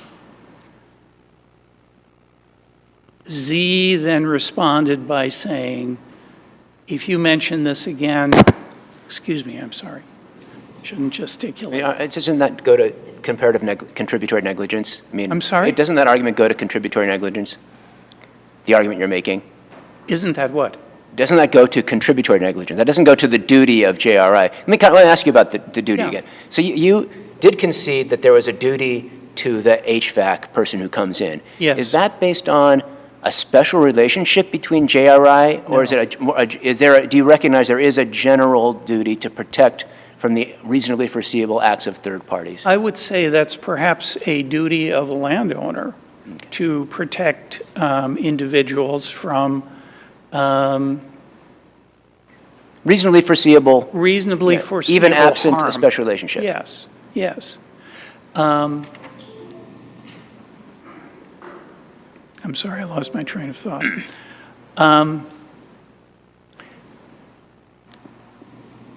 The way this particular incident occurred, and I think if you look at the record, and specifically Ms. Mannion's description,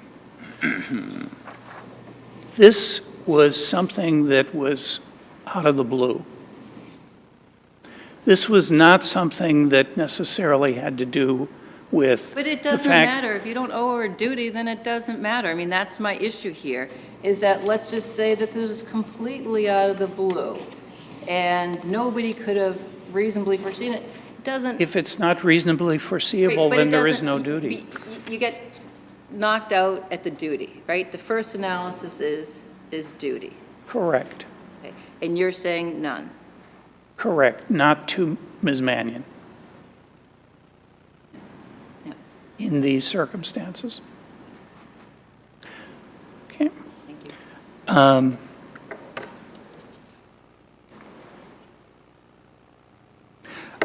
I think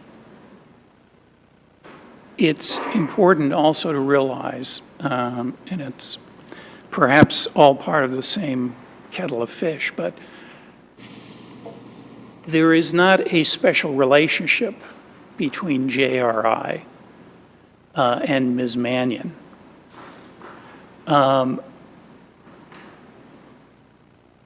Ms. Mannion was not someone who was in a position to not protect herself.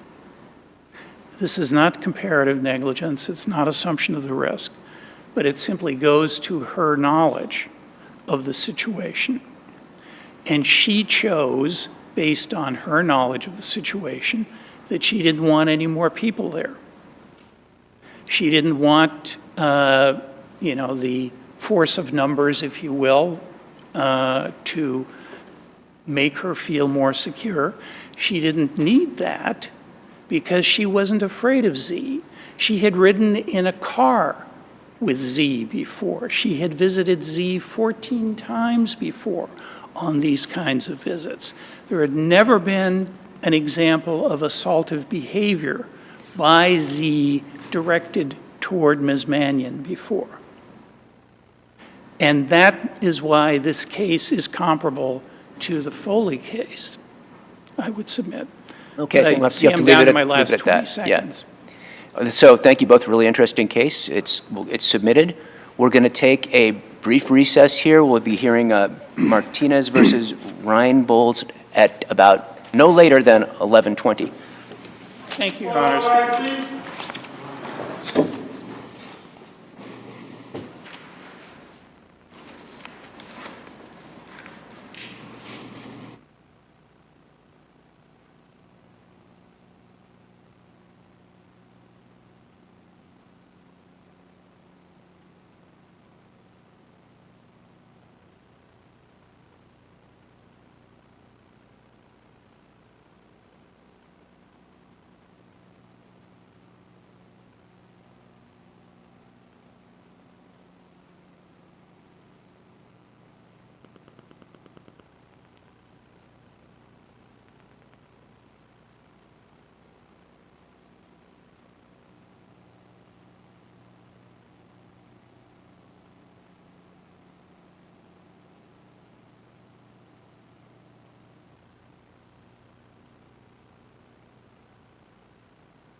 Court is now in session and proceeding.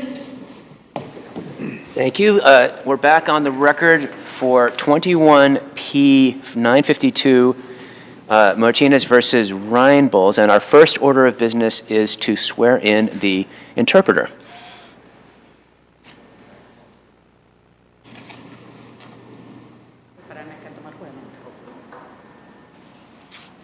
Do you swear or affirm that you will, to the best of your skill and judgment, after your appointment as interpreter, make a true Spanish interpretation of all court proceedings into the language which the party understands, and that you will interpret the party's statements according to the English language? Yes, I do. Good morning. Claudia Ayala, Spanish interpreter. Good morning. Thank you very much for being here. Thank you, Clerk Butcher. And so, Mr. Martinez, I guess I should, I have never, I've been here more than 8 years. It's the first time I've had a case with an interpreter, so I don't know what the protocol, so do you want to repeat that? Entonces, el juez informa que durante los 8 años que él ha estado aquí, realmente es la primera vez que utilizan un intérprete. ¿Usted quiere tomar? So you have 15 minutes to present your case, and then the other side will. Para presentar su caso, señor. And then the other side will get 15 minutes. Y luego la otra parte va a presentar, ¿ok? Si puede pararse acá en el micrófono y al lado suyo. So, Aquí.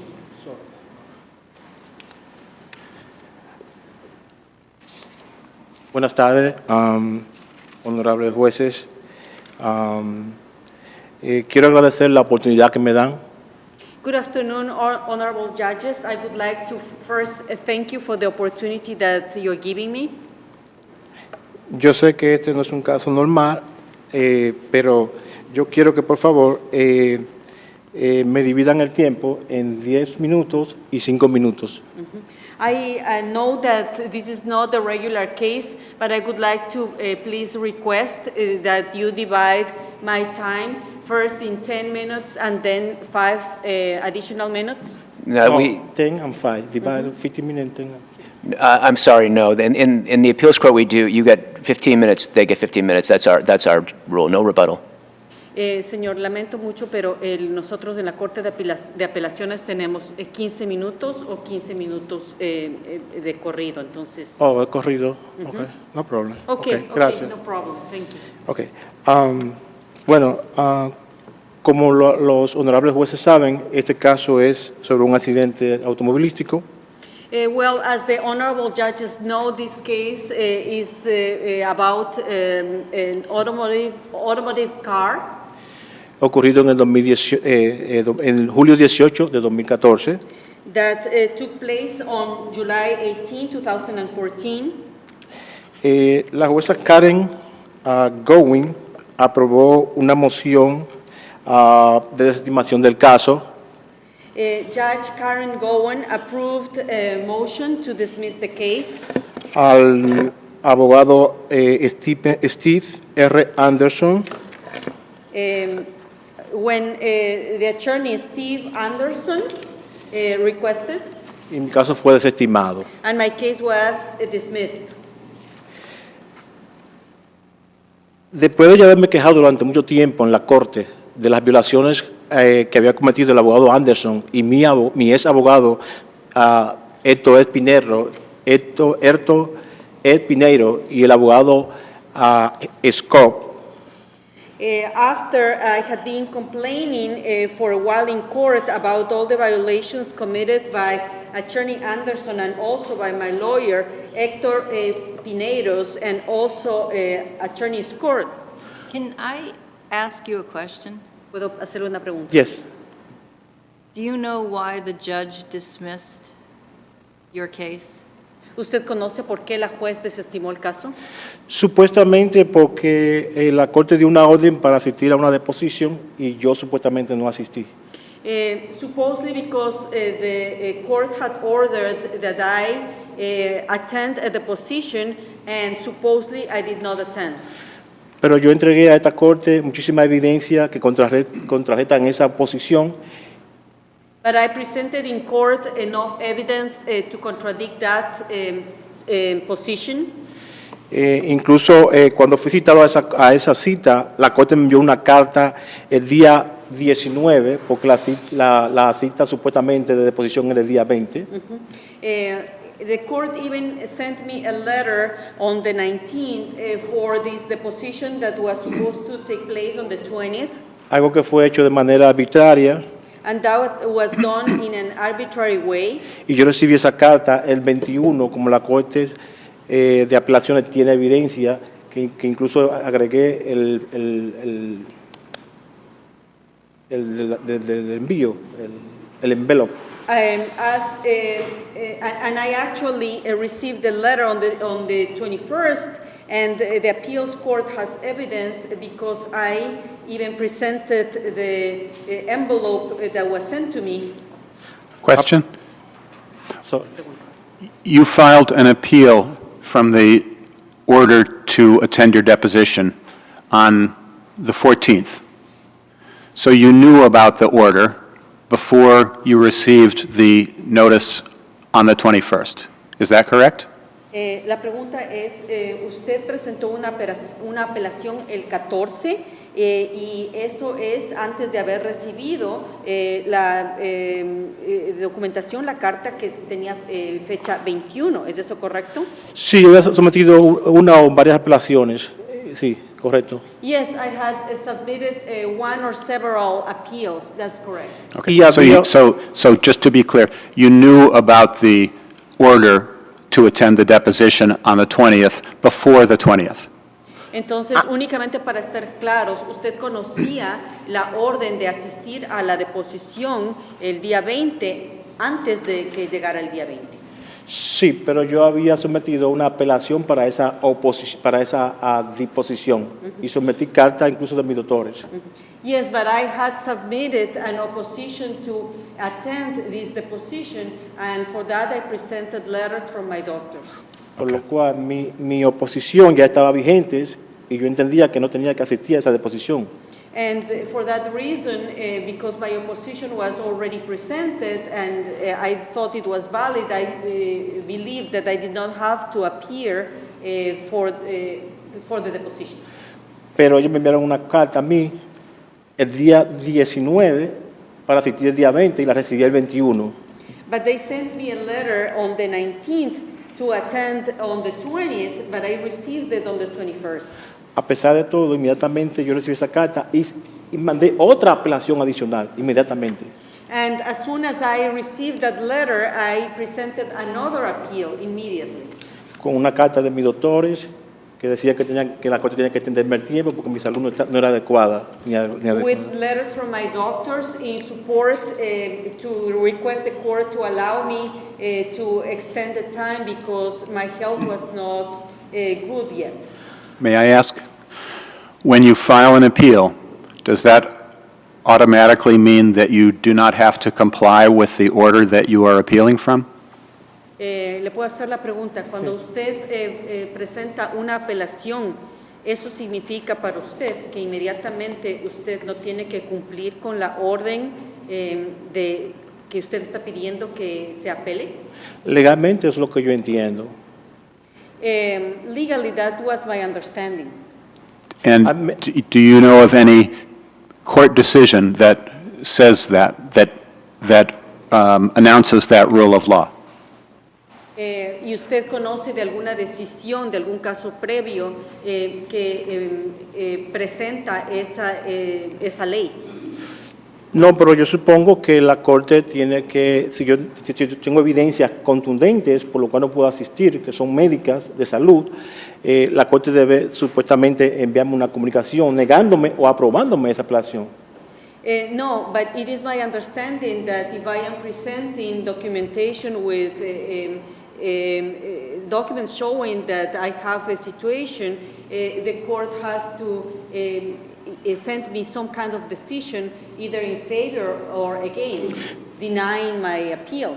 Pero ese no es el caso, because la carta que me mandó la carta, me la mandó el 19, yo la recibí en mi casa el 21, y la Corte tiene el sobre que me llegó en esa carta que dice me llegó un día después. ¿Cómo yo iba a asistir a esa disposición? But that is not the situation because the court sent me a letter on the 19th, which I actually received it on the 21st, instructing me to attend the deposition on the 20th. So how was I going to actually be able to attend? En adición, el abogado Anderson mintió a la jueza diciendo que mi apelación estaba vencida por falta de pagos. The interpreter needs clarification, Your Honors. Él presentó una... No, yo entregué evidencia a esta corte donde muestra que el abogado Anderson le mintió a la jueza en el hearing cuando le dijo que aprobara esa moción de dismiso para el caso porque mi apelación no estaba vigente. Additionally, I presented evidence in the court showing that Attorney Anderson lied to the judge when he was requesting for his motion to dismiss to be approved, saying that my appeal was not actually valid and that it was not live yet. Y la jueza incluso le dice a él en el transcript que le dice al abogado textualmente, pero yo estoy viendo aquí que la apelación de él está vigente y yo puedo decirle a él lo que tiene que hacer para continuar. And in the transcript, it appears that the judge is telling Attorney Anderson, but I have here the documentation showing that his appeal is valid right now, and I can't tell him what to do to continue the case. Y ella incluso le dijo, tiene que tomar la decisión. Y ella dijo, yo no la he tomado, dijo ella.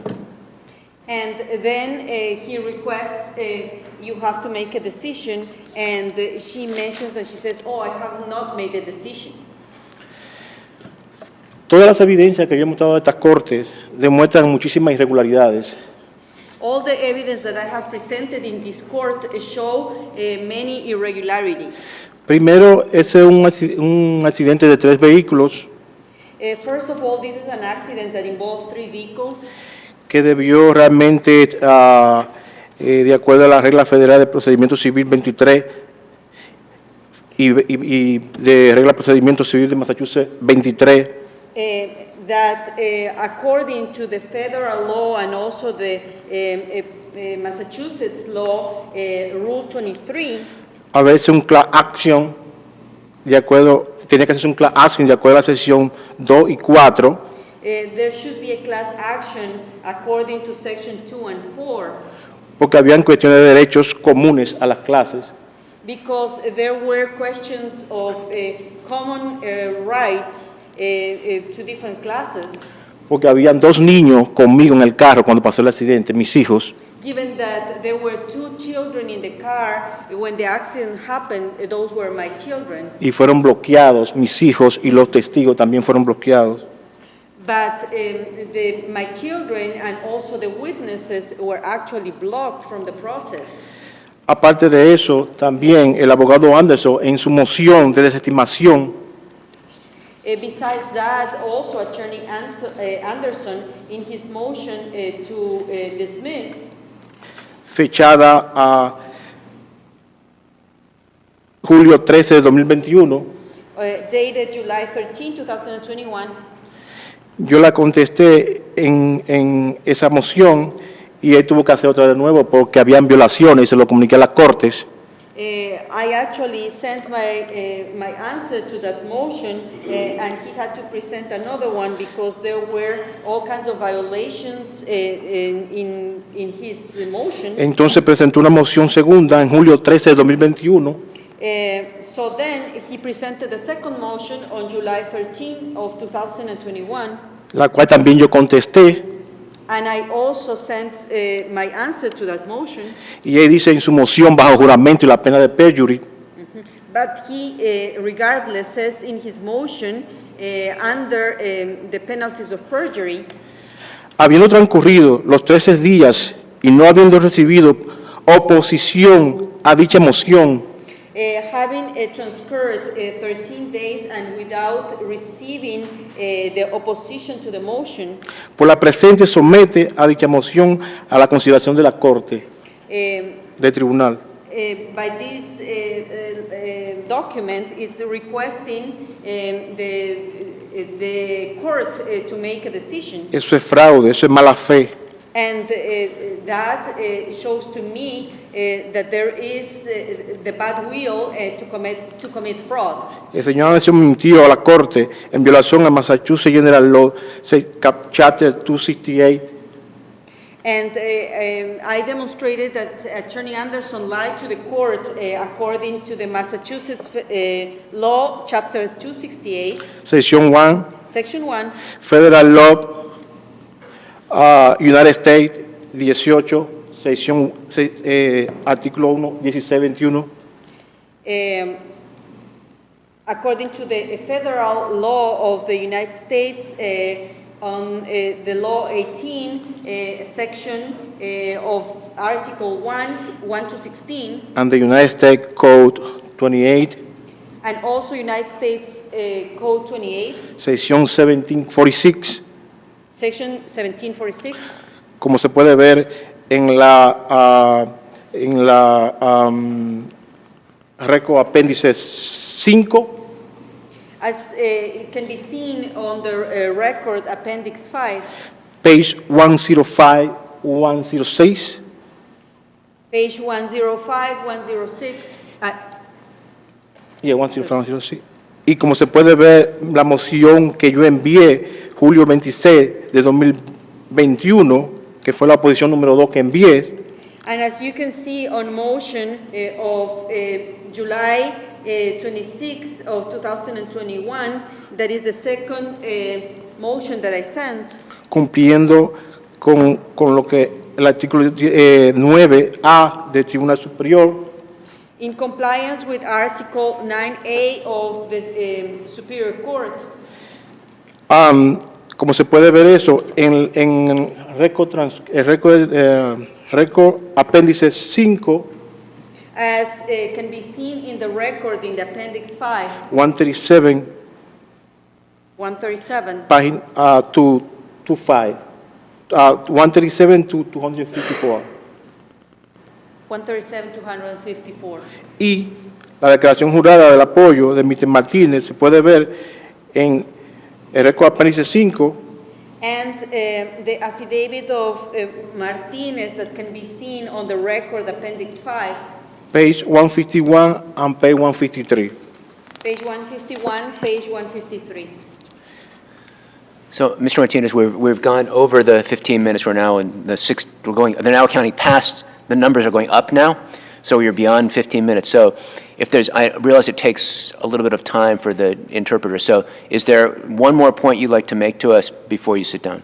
Entonces, señor Martínez, nos hemos pasado ya de los 15 minutos. Entiendo que toma un poco más de tiempo por el hecho que tenemos intérprete. ¿Hay algún otro punto necesario que usted tiene que hacer antes de terminar? Sí, como la Corte sabe, bajo juramento y la pena de perjury, el abogado Anderson y el señor ERICH REINBOLZ As the court knows, under the penalties of perjury, Attorney Anderson and Mr. REINBOLZ mintieron en la pregunta al interrogatorio número 24, lied in the interrogatories question 24 de Massachusetts General Law, Chapter 268, Section 1, according to the Massachusetts General Law, Chapter 268, Federal Law, United States Code Section 61, Federal Law, United States Code Section 1621, and Federal Law, United States Code Section 1621, como se puede ver en récord apéndice 5, página 21-22. as you can see on the record Appendix 5, pages 21 and 22. Y para finalizar, And finally, este tribunal concluyó que una reclamación contra una aseguradora por prácticas de liquidación desleales, This court concluded that the insurance company with practices that are not loyal, derivada de un acto continuo, that were derivated of a continuous act, pero uno puede constituir una violación procesable it could constitute a processable de General Law, capítulo 176, violation according to General Law, Chapter 176D, 176D, sección 39F Section 39F, y Massachusetts General Law, Chapter 93A, and Massachusetts General Law, Chapter 93A, section 2 and 9. Section 2 and 9. La violación de Massachusetts General Law, capítulo 136D, S391, The violation under the Massachusetts General Law, Chapter 176D, 391, que prohíbe a una aseguradora no efectuar acuerdos rápidos, justos y equitativos de reclamos that forbids an insurance company for realizing or for making any kind of quick agreement, just and equitable of the claims, en lo que la responsabilidad se ha vuelto razonablemente clara, in which the responsibility has become clear, puede ser la base para Massachusetts General Law, capítulo 93A, could be the base according to Massachusetts General Law, Chapter 93A, section 93 and 4, Section 9, 3, and 4. para la adjudicación de daños múltiples y honorarios y costos de abogado. It could be a reason for the adjudication of damages for multiple damages and for honoraries Okay. and costs of I think- lawyer costs. I think we get it. We're familiar with 170, 60, and 93A, so I think we'll have to leave it at that. Entonces estamos familiarizados con Okay. la 176D y 93A, entonces podemos dejarlo ahí. Sí, por último, quiero decirle a la honorable Cortes que el summary judgment en este caso y el res judicatas, o res judicara, And finally, I have to present to this court that the summary judgment and Res judicata. also Res judicata. the res judicata. Okay, your time is up. We've got your brief. We have the appendix. We'll look at it carefully. It's time for the Tenemos other side. su documentación y el tiempo Okay. ya ha corrido, Perfecto. transcurrido. Tenemos que ahora escuchar de la otra parte. Thank you. Thank you.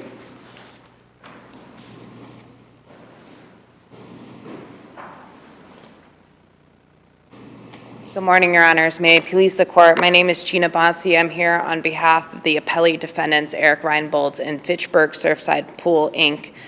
We're here today based on a decision by a trial judge to dismiss Mr. Martinez's case for failure to comply with discovery orders, several discovery orders pursuant to Rule 37B.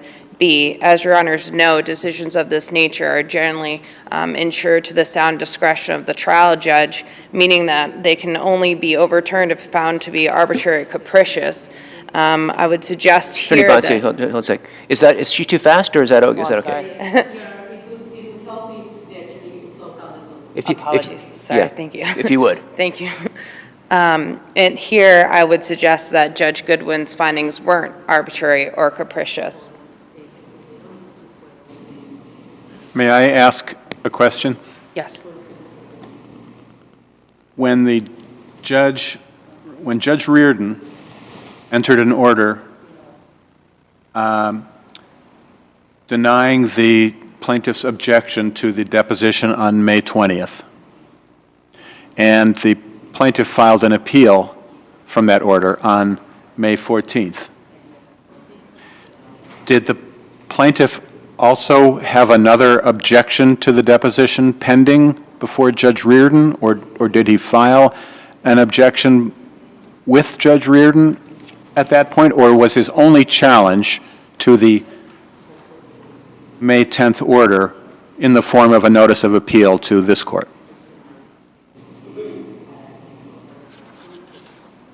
My understanding, Your Honor, is that there was only one appeal filed after the May 10th order. If you look at the docket, which is in the supplemental record appendix, there's only one filing after the May 10th order of Judge Reardon, and it's the notice of appeal filed by Mr. Martinez on May 14th, 2021. And then the next is the notice to appear for the motion to dismiss.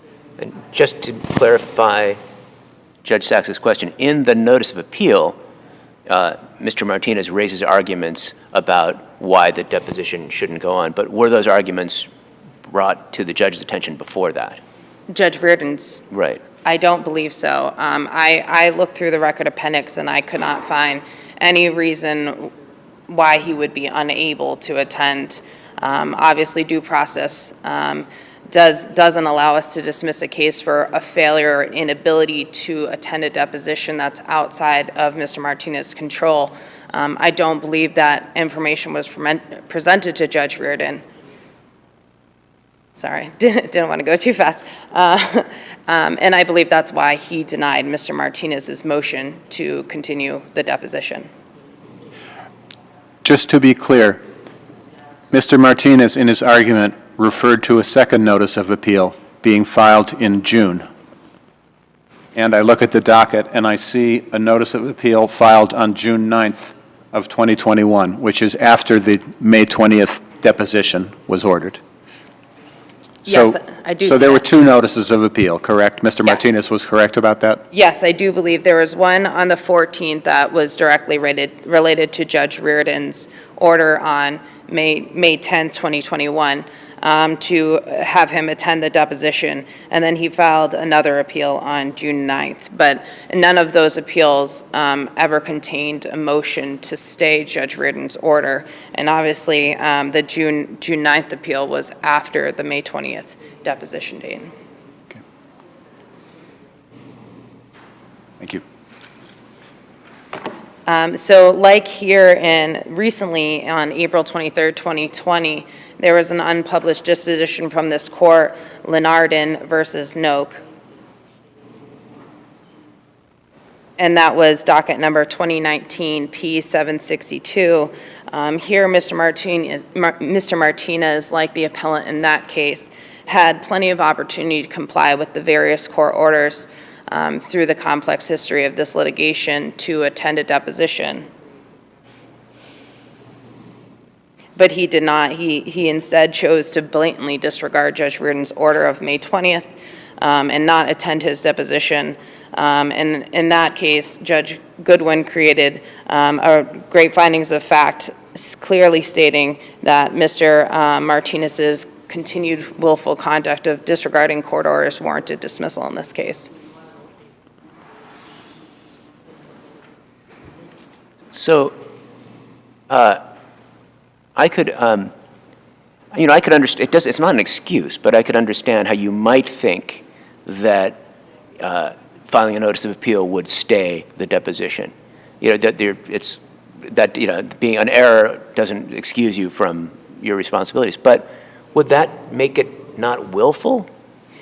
Well, I would say first that pro se litigants obviously are not attorneys and aren't well versed in the court rules and procedures, but they're still bound to the rules that attorneys are bound to, meaning that he would have either had to file something with the Superior Court in Worcester asking to stay the order, or something in the appeals court with his notice of appeal asking to stay the order. But regardless of that, we're also forgetting the complex procedural history where in the last status conference he was ordered to complete his deposition by May 31st, 2021, and the parties agreed to the May 20th deposition, and then he filed a motion to postpone or continue that, which was denied. So it's more of like a multi-step process than that one specific order that there was willful noncompliance with.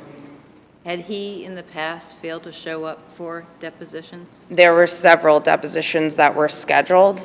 I was not defense counsel in the underlying matter, but it's my understanding in the first status conference with Judge Asheris in early 2021, defense counsel represented, and she wrote in her findings that the deposition had been continued 5 times without his consent, and then was scheduled several times thereafter. It was scheduled on February 25th. I'm sorry, first it was January 21st, 2021 that it was scheduled. And defense counsel had asked to move it. Mr. Martinez graciously did. It was then scheduled February 25th, 2021. And then it was continued on Mr. Martinez's request following a status conference to March 10th, 2021. Again, a motion to continue was filed. And I should have been clear. Sure. My question is, did Mr. Martinez fail to show up to scheduled depositions in the past, resulting in expenses, in delay? In other words, when I read Judge Goodwin's decision, it appears that the willful related also to a pattern of behavior, not just continuances, but not showing up. I think her belief of the pattern of willful noncompliance was based on Mr. Martinez's what she deemed to be frivolous filings instead of just attending the deposition. But it's my understanding that there was only one deposition that took place and was continued. Falso. Apologies. Okay, please, Sorry. no more, okay?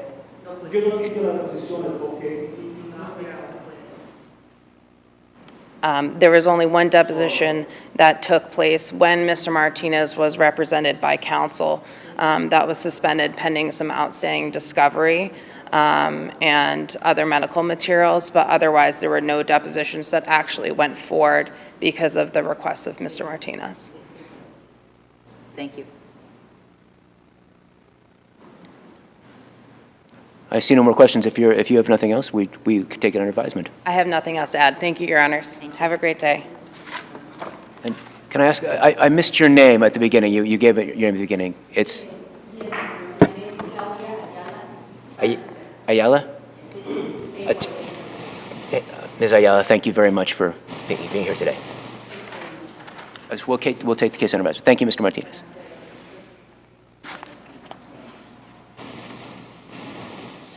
Okay, we have last case for today is 22P157. You may go.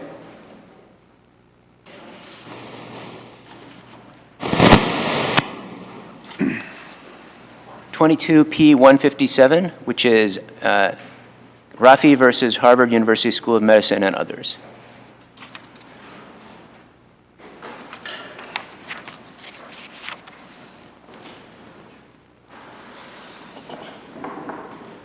Just a sec.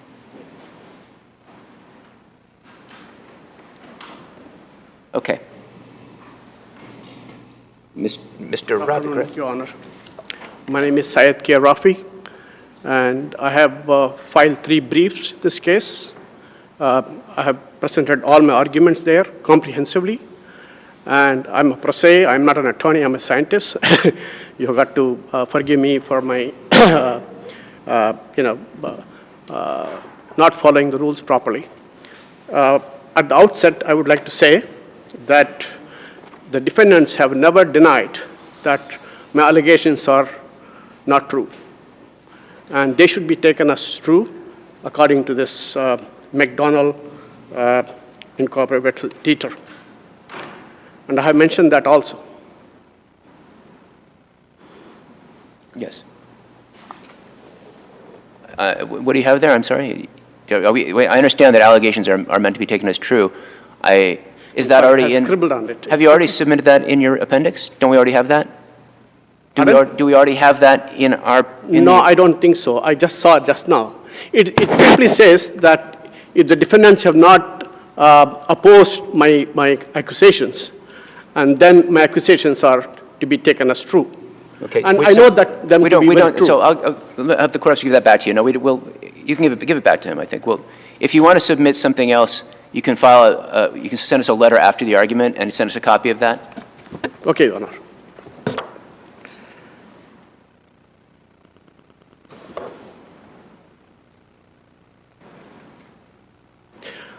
At the outset, I would like to,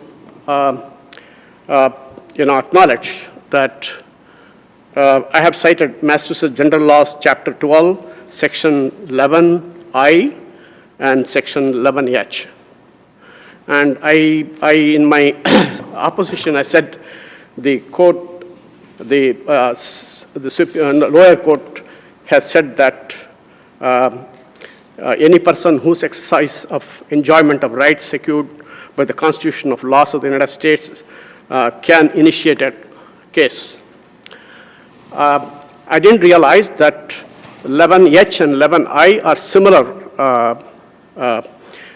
provisions. Yes. One of them is for the Attorney General. Yes. One of them is for private citizens, but the standard of conduct prohibited is the same. So, and there's no requirement that the defendant be a public institution or that there be state action involved. Is that correct? Right. Yes. And I would like to correct that. The top paragraph, if I read, it doesn't talk about the Attorney General.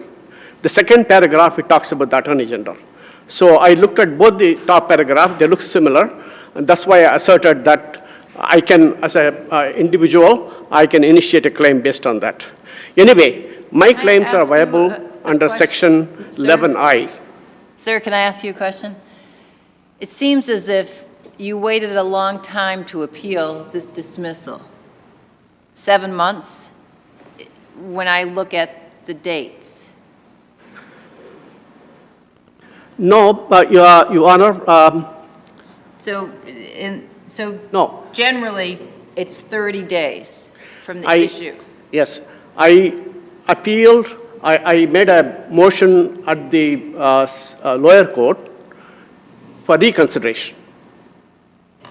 That motion was held unattended for several months, 4 or 5 months, because there was no judge allocated to that section. The Judge Walsh, he's the one who looked into it, and then it was just lying there in the section. I called many, many times to have a record of it, and then a new judge was appointed there. That was the COVID time.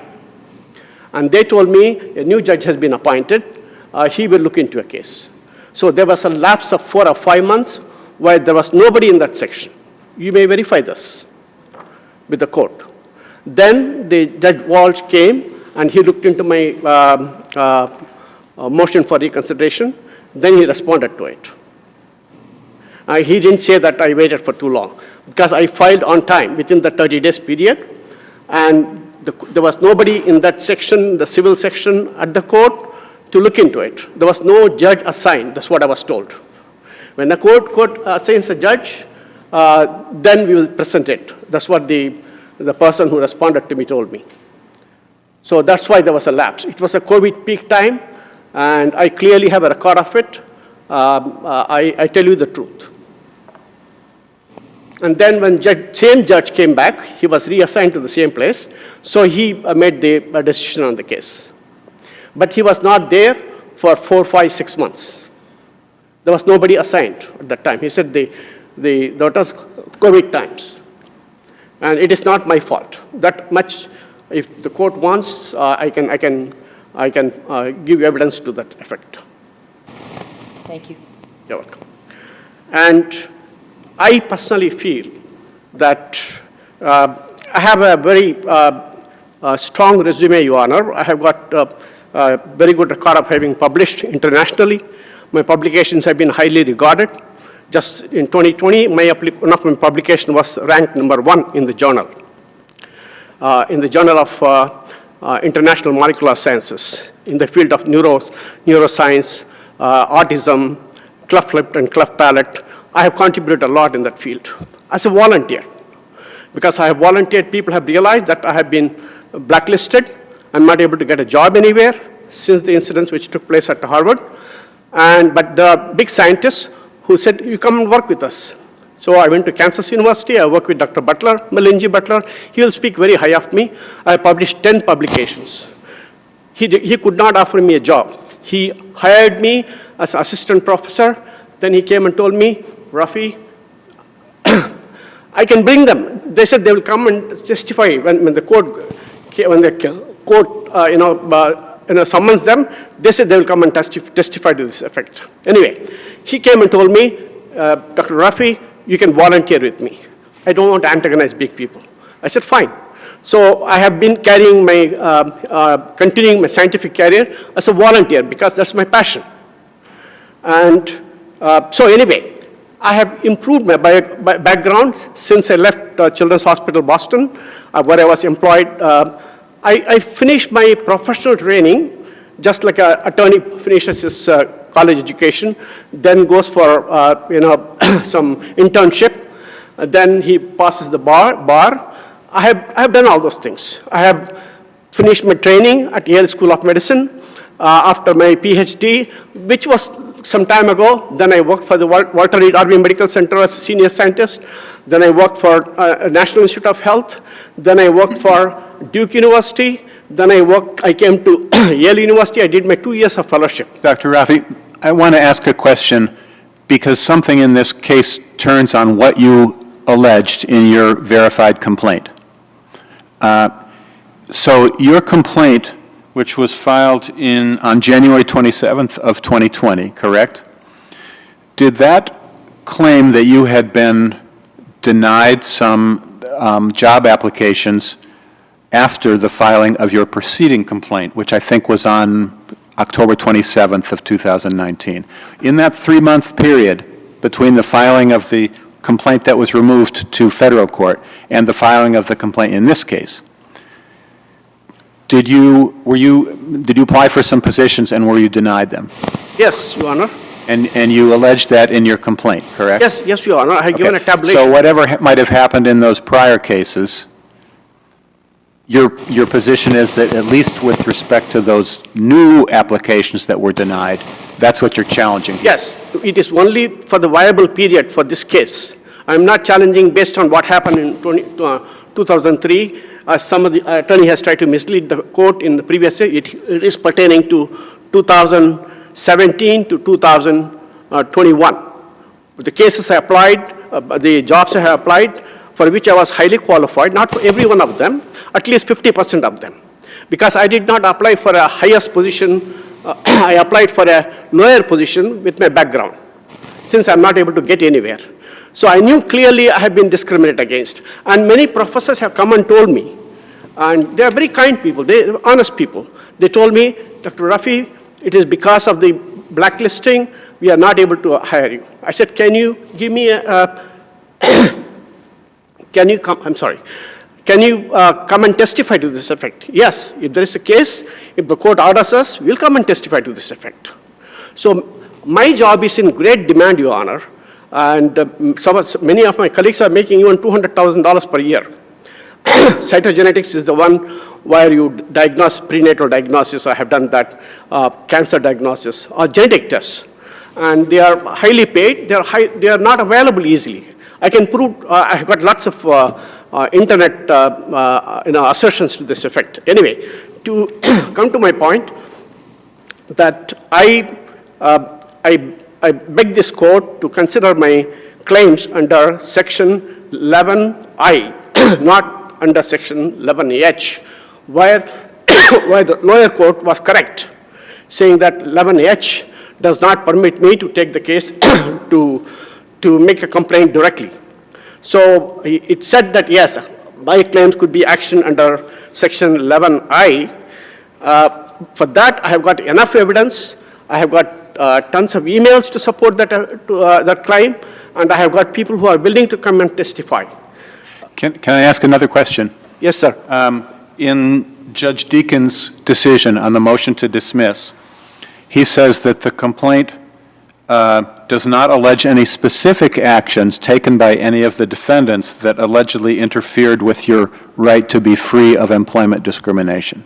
So while the complaint generally says you've been the victim of employment discrimination, you didn't identify anything specific done by any of the individuals that you named as defendants.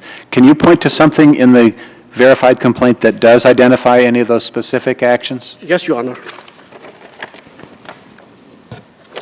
I have said, I have given one response from Harvard Medical School, for which I applied during that viable period. And they told me, they sent me an email. Usually they are supposed to respond to me when I apply for a job. If I am not selected, they have to say, yes, you are not selected. But anyway, I got an exceptional email, and they said, you are exceptionally qualified for this position. And we are... Well, that sounds like a good thing, them saying that you're exceptionally qualified. And then I know they go on to say that you didn't get the, that position. We're looking for someone whose qualifications are more in line with the position. But is that in and of itself an act of discrimination? And who sent that letter, and do you allege that, is that person a defendant? I have it's an email, Your Honor, from the Harvard Medical School Department of Pathology. Yeah, where is that in the record appendix? Pardon? Where in the record appendix is that email?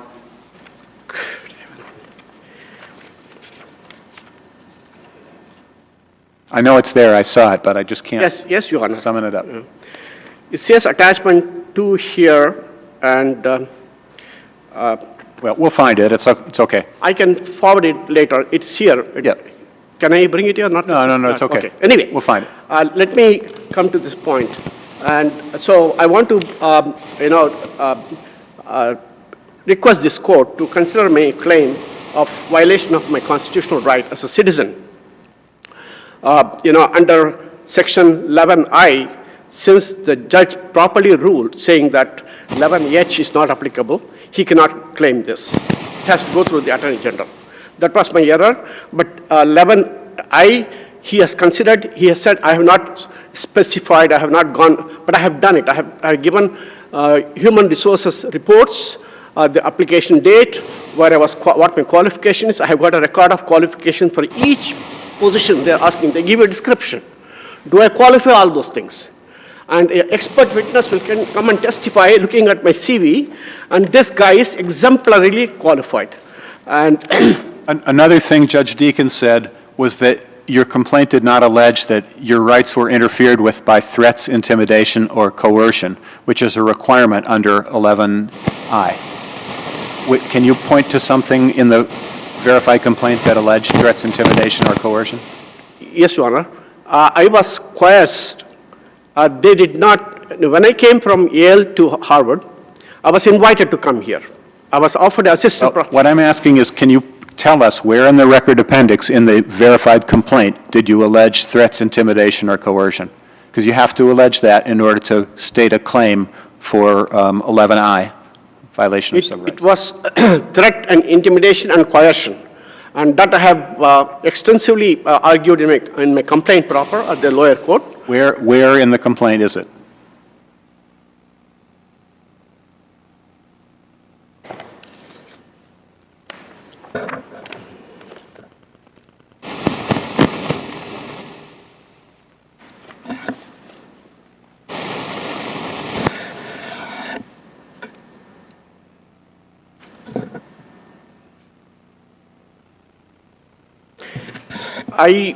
I don't have a copy of the complaint. I don't want to waste your time to go and look for it. But I have certainly alleged that I have been, as a consequence of coercion and intimidation, and I was not considered for the job. And this has been going on for some time. And it's a continuation of the same pattern. And I can't believe that this can happen in USA, but many of my colleagues have said this is a common practice. It's not so unusual, particularly when people come from abroad, and if they are talented, people have a tendency to corner them. And, but I cannot, let me just finish. According to this 11I, you have to excuse, I'm not trying to tell you what you are saying is not right. He exercised his right of enjoyment of right, secured the Constitution or the laws. Okay. It has been ceaselessly, recklessly interfered with, which is the case in my case. I was coerced, Your Honor, in the beginning when I came here. Sorry, Dr. Reft, I'm going to have to interrupt you. You're over time now, and I think I understand your claims. I think that's, you have to sit down now. Thank you. Okay, all right. Do I need to submit some, any of the things the judge? We have the complaint. So I think we have, the record's fine. We have all we need. If we, tell you what, if we need anything, we'll issue an order to ask you to submit it. Okay, Your Honor.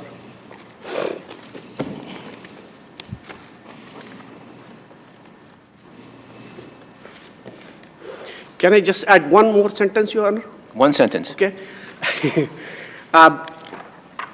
These two cases, Robinson and Shell Oil Company, and the SYED, this is the Superior Court of this state, is from the Supreme Judicial Court of Massachusetts. SYED Corp?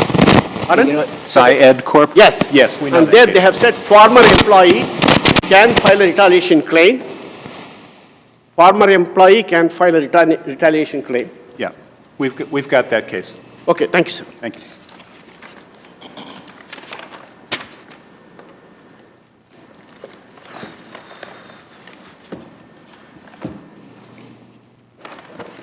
All right, let's see.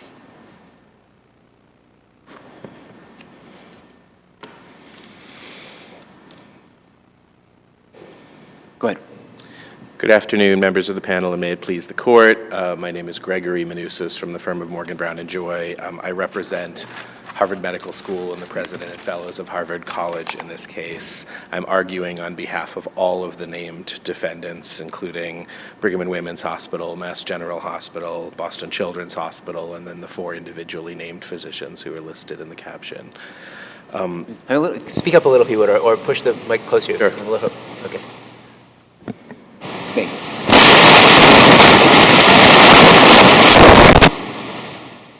Go ahead. Okay. Well, speak over that. Go ahead. I'll try to speak over. I think just a moment of the procedural history in this case will be important. First, this is at least the 7th separate complaint filed by the appellant on what the defendants allege is essentially the same allegations of an ongoing but unspecific campaign of discrimination with regard to applying for positions at the various defendants. Same claims, same defendants, and again, this is at least the 7th claim. There have been claims filed before the Mass Superior Court, before the United States District Court of Massachusetts, for the United States District Court of Connecticut, and before the Southern District of New York. There have been appeals before this court, the First Circuit. We're aware of quite a bit of history, but I want to be clear. To the extent that he alleges that applications were denied on a discriminatory basis sometime after the filing of his prior complaint, the one in fall of 19 that was removed to federal court, then those would not be untimely. I mean, there might be other flaws with the claims, but they would not be untimely. Right. And they would not be barred by either claim preclusion or issue preclusion. Right, Your Honor. There are other problems with them, as I'll mention, but we would agree that if there were new discrete positions that the appellant applied for that came after the date of the dismissal of the prior action or actions, that those are at least not covered by, from a claim preclusion or issue preclusion perspective. So we wouldn't dispute that, Your Honor. The problems with them are among the ones that you, I think, anticipated in some of your questions before. First, that they were that there were unspecific allegations of ongoing discrimination without any specific, even from a Rule 12 standard, allegation about having applied for which specific position and which individual was the person or who discriminated against the plaintiff below, and no other facts which would support, from a Rule 12 perspective, a claim that discrimination had occurred or that had occurred by threats, intimidation, or coercion. So we believe that Judge Deakin, in that motion that was issued in February of 2021 and for which judgment entered in March of 2021, we believe that the judge quite properly analyzed all of those issues and concluded that the case was ripe for dismissal for failure to state a claim under Rule 12, both under issue and claim, or res judicata, issue, claim preclusion, as well as the other defects in the complaint. There's no question in the record that the appellant failed to appeal that dismissal and did not file anything with the court until July of 2021, when he filed a motion to reconsider that dismissal. The court denied that motion to reconsider the dismissal in November 8th of 2021. The court found at that time that there were no arguments that were raised in that motion to reconsider that were not adequately addressed in the court in Judge Deacon's original decision, and that therefore there was a proper basis to deny the motion to reconsider at that time. The next event that occurred was that the Superior Court entered an injunction precluding the appellant from filing any further lawsuits against these defendants without prior leave. The notice of appeal of that dismissal of the motion to reconsider was also late. The appellant sought single justice permission and received single justice permission to pursue this present appeal. The docket entry on February 18th notes that that any late appeal would be limited, that was allowed and was in fact allowed, and we don't dispute that, would be limited to the appeal of the November 8th, 2021 denial of the motion to reconsider. So we submit to this court that in fact that is the limited inquiry. Now we've addressed a little bit about the underlying merits of the motion to dismiss that was entered back in March of 2021, and we believe that it was case was properly dismissed for all those reasons. But the narrow issue before this court we would submit is that simply whether the motion for reconsideration was improperly denied. And with respect to those issues, well, first, we believe that, again, any appeal of that March 2021 judgment is untimely. There's no question that he had only 30 days from entry of judgment to appeal, and that he didn't do so. There's no question that the filing of the motion for reconsideration does not extend the time for filing of a substantive appeal of the original decision back in March. That was 30 days, and there's no question that that appeal was never filed, and that under Mass Rule of Appellate Procedure 482C, a motion for reconsideration will only extend the appeal deadline when served within 10 days of the entry of judgment, which it was not here. And so as a result of that, there's no support in the cases of this court, there's no support in the rules, and there's no support in the appellate's brief for any basis on which the appeal of the underlying judgment would be timely. With respect to the denial of the motion for reconsideration, that's treated as a Rule 60B motion and is entrusted to the sound discretion of the trial judge. And the appellant's burden here is to show a clear abuse of discretion by the trial judge. And we'd submit that not only has the appellant not made that showing, the appellant hasn't even made any arguments in support of that showing. I believe that the appellant's brief is silent on that point. Even if the appellant were to have made arguments, we'd submit that it would be exceedingly hard for the the appellant to make any argument that there was an abuse of discretion in this situation. The court, in denying the motion for reconsideration, found that there were no arguments raised in that motion that weren't fully addressed in the original dismissal order back in February.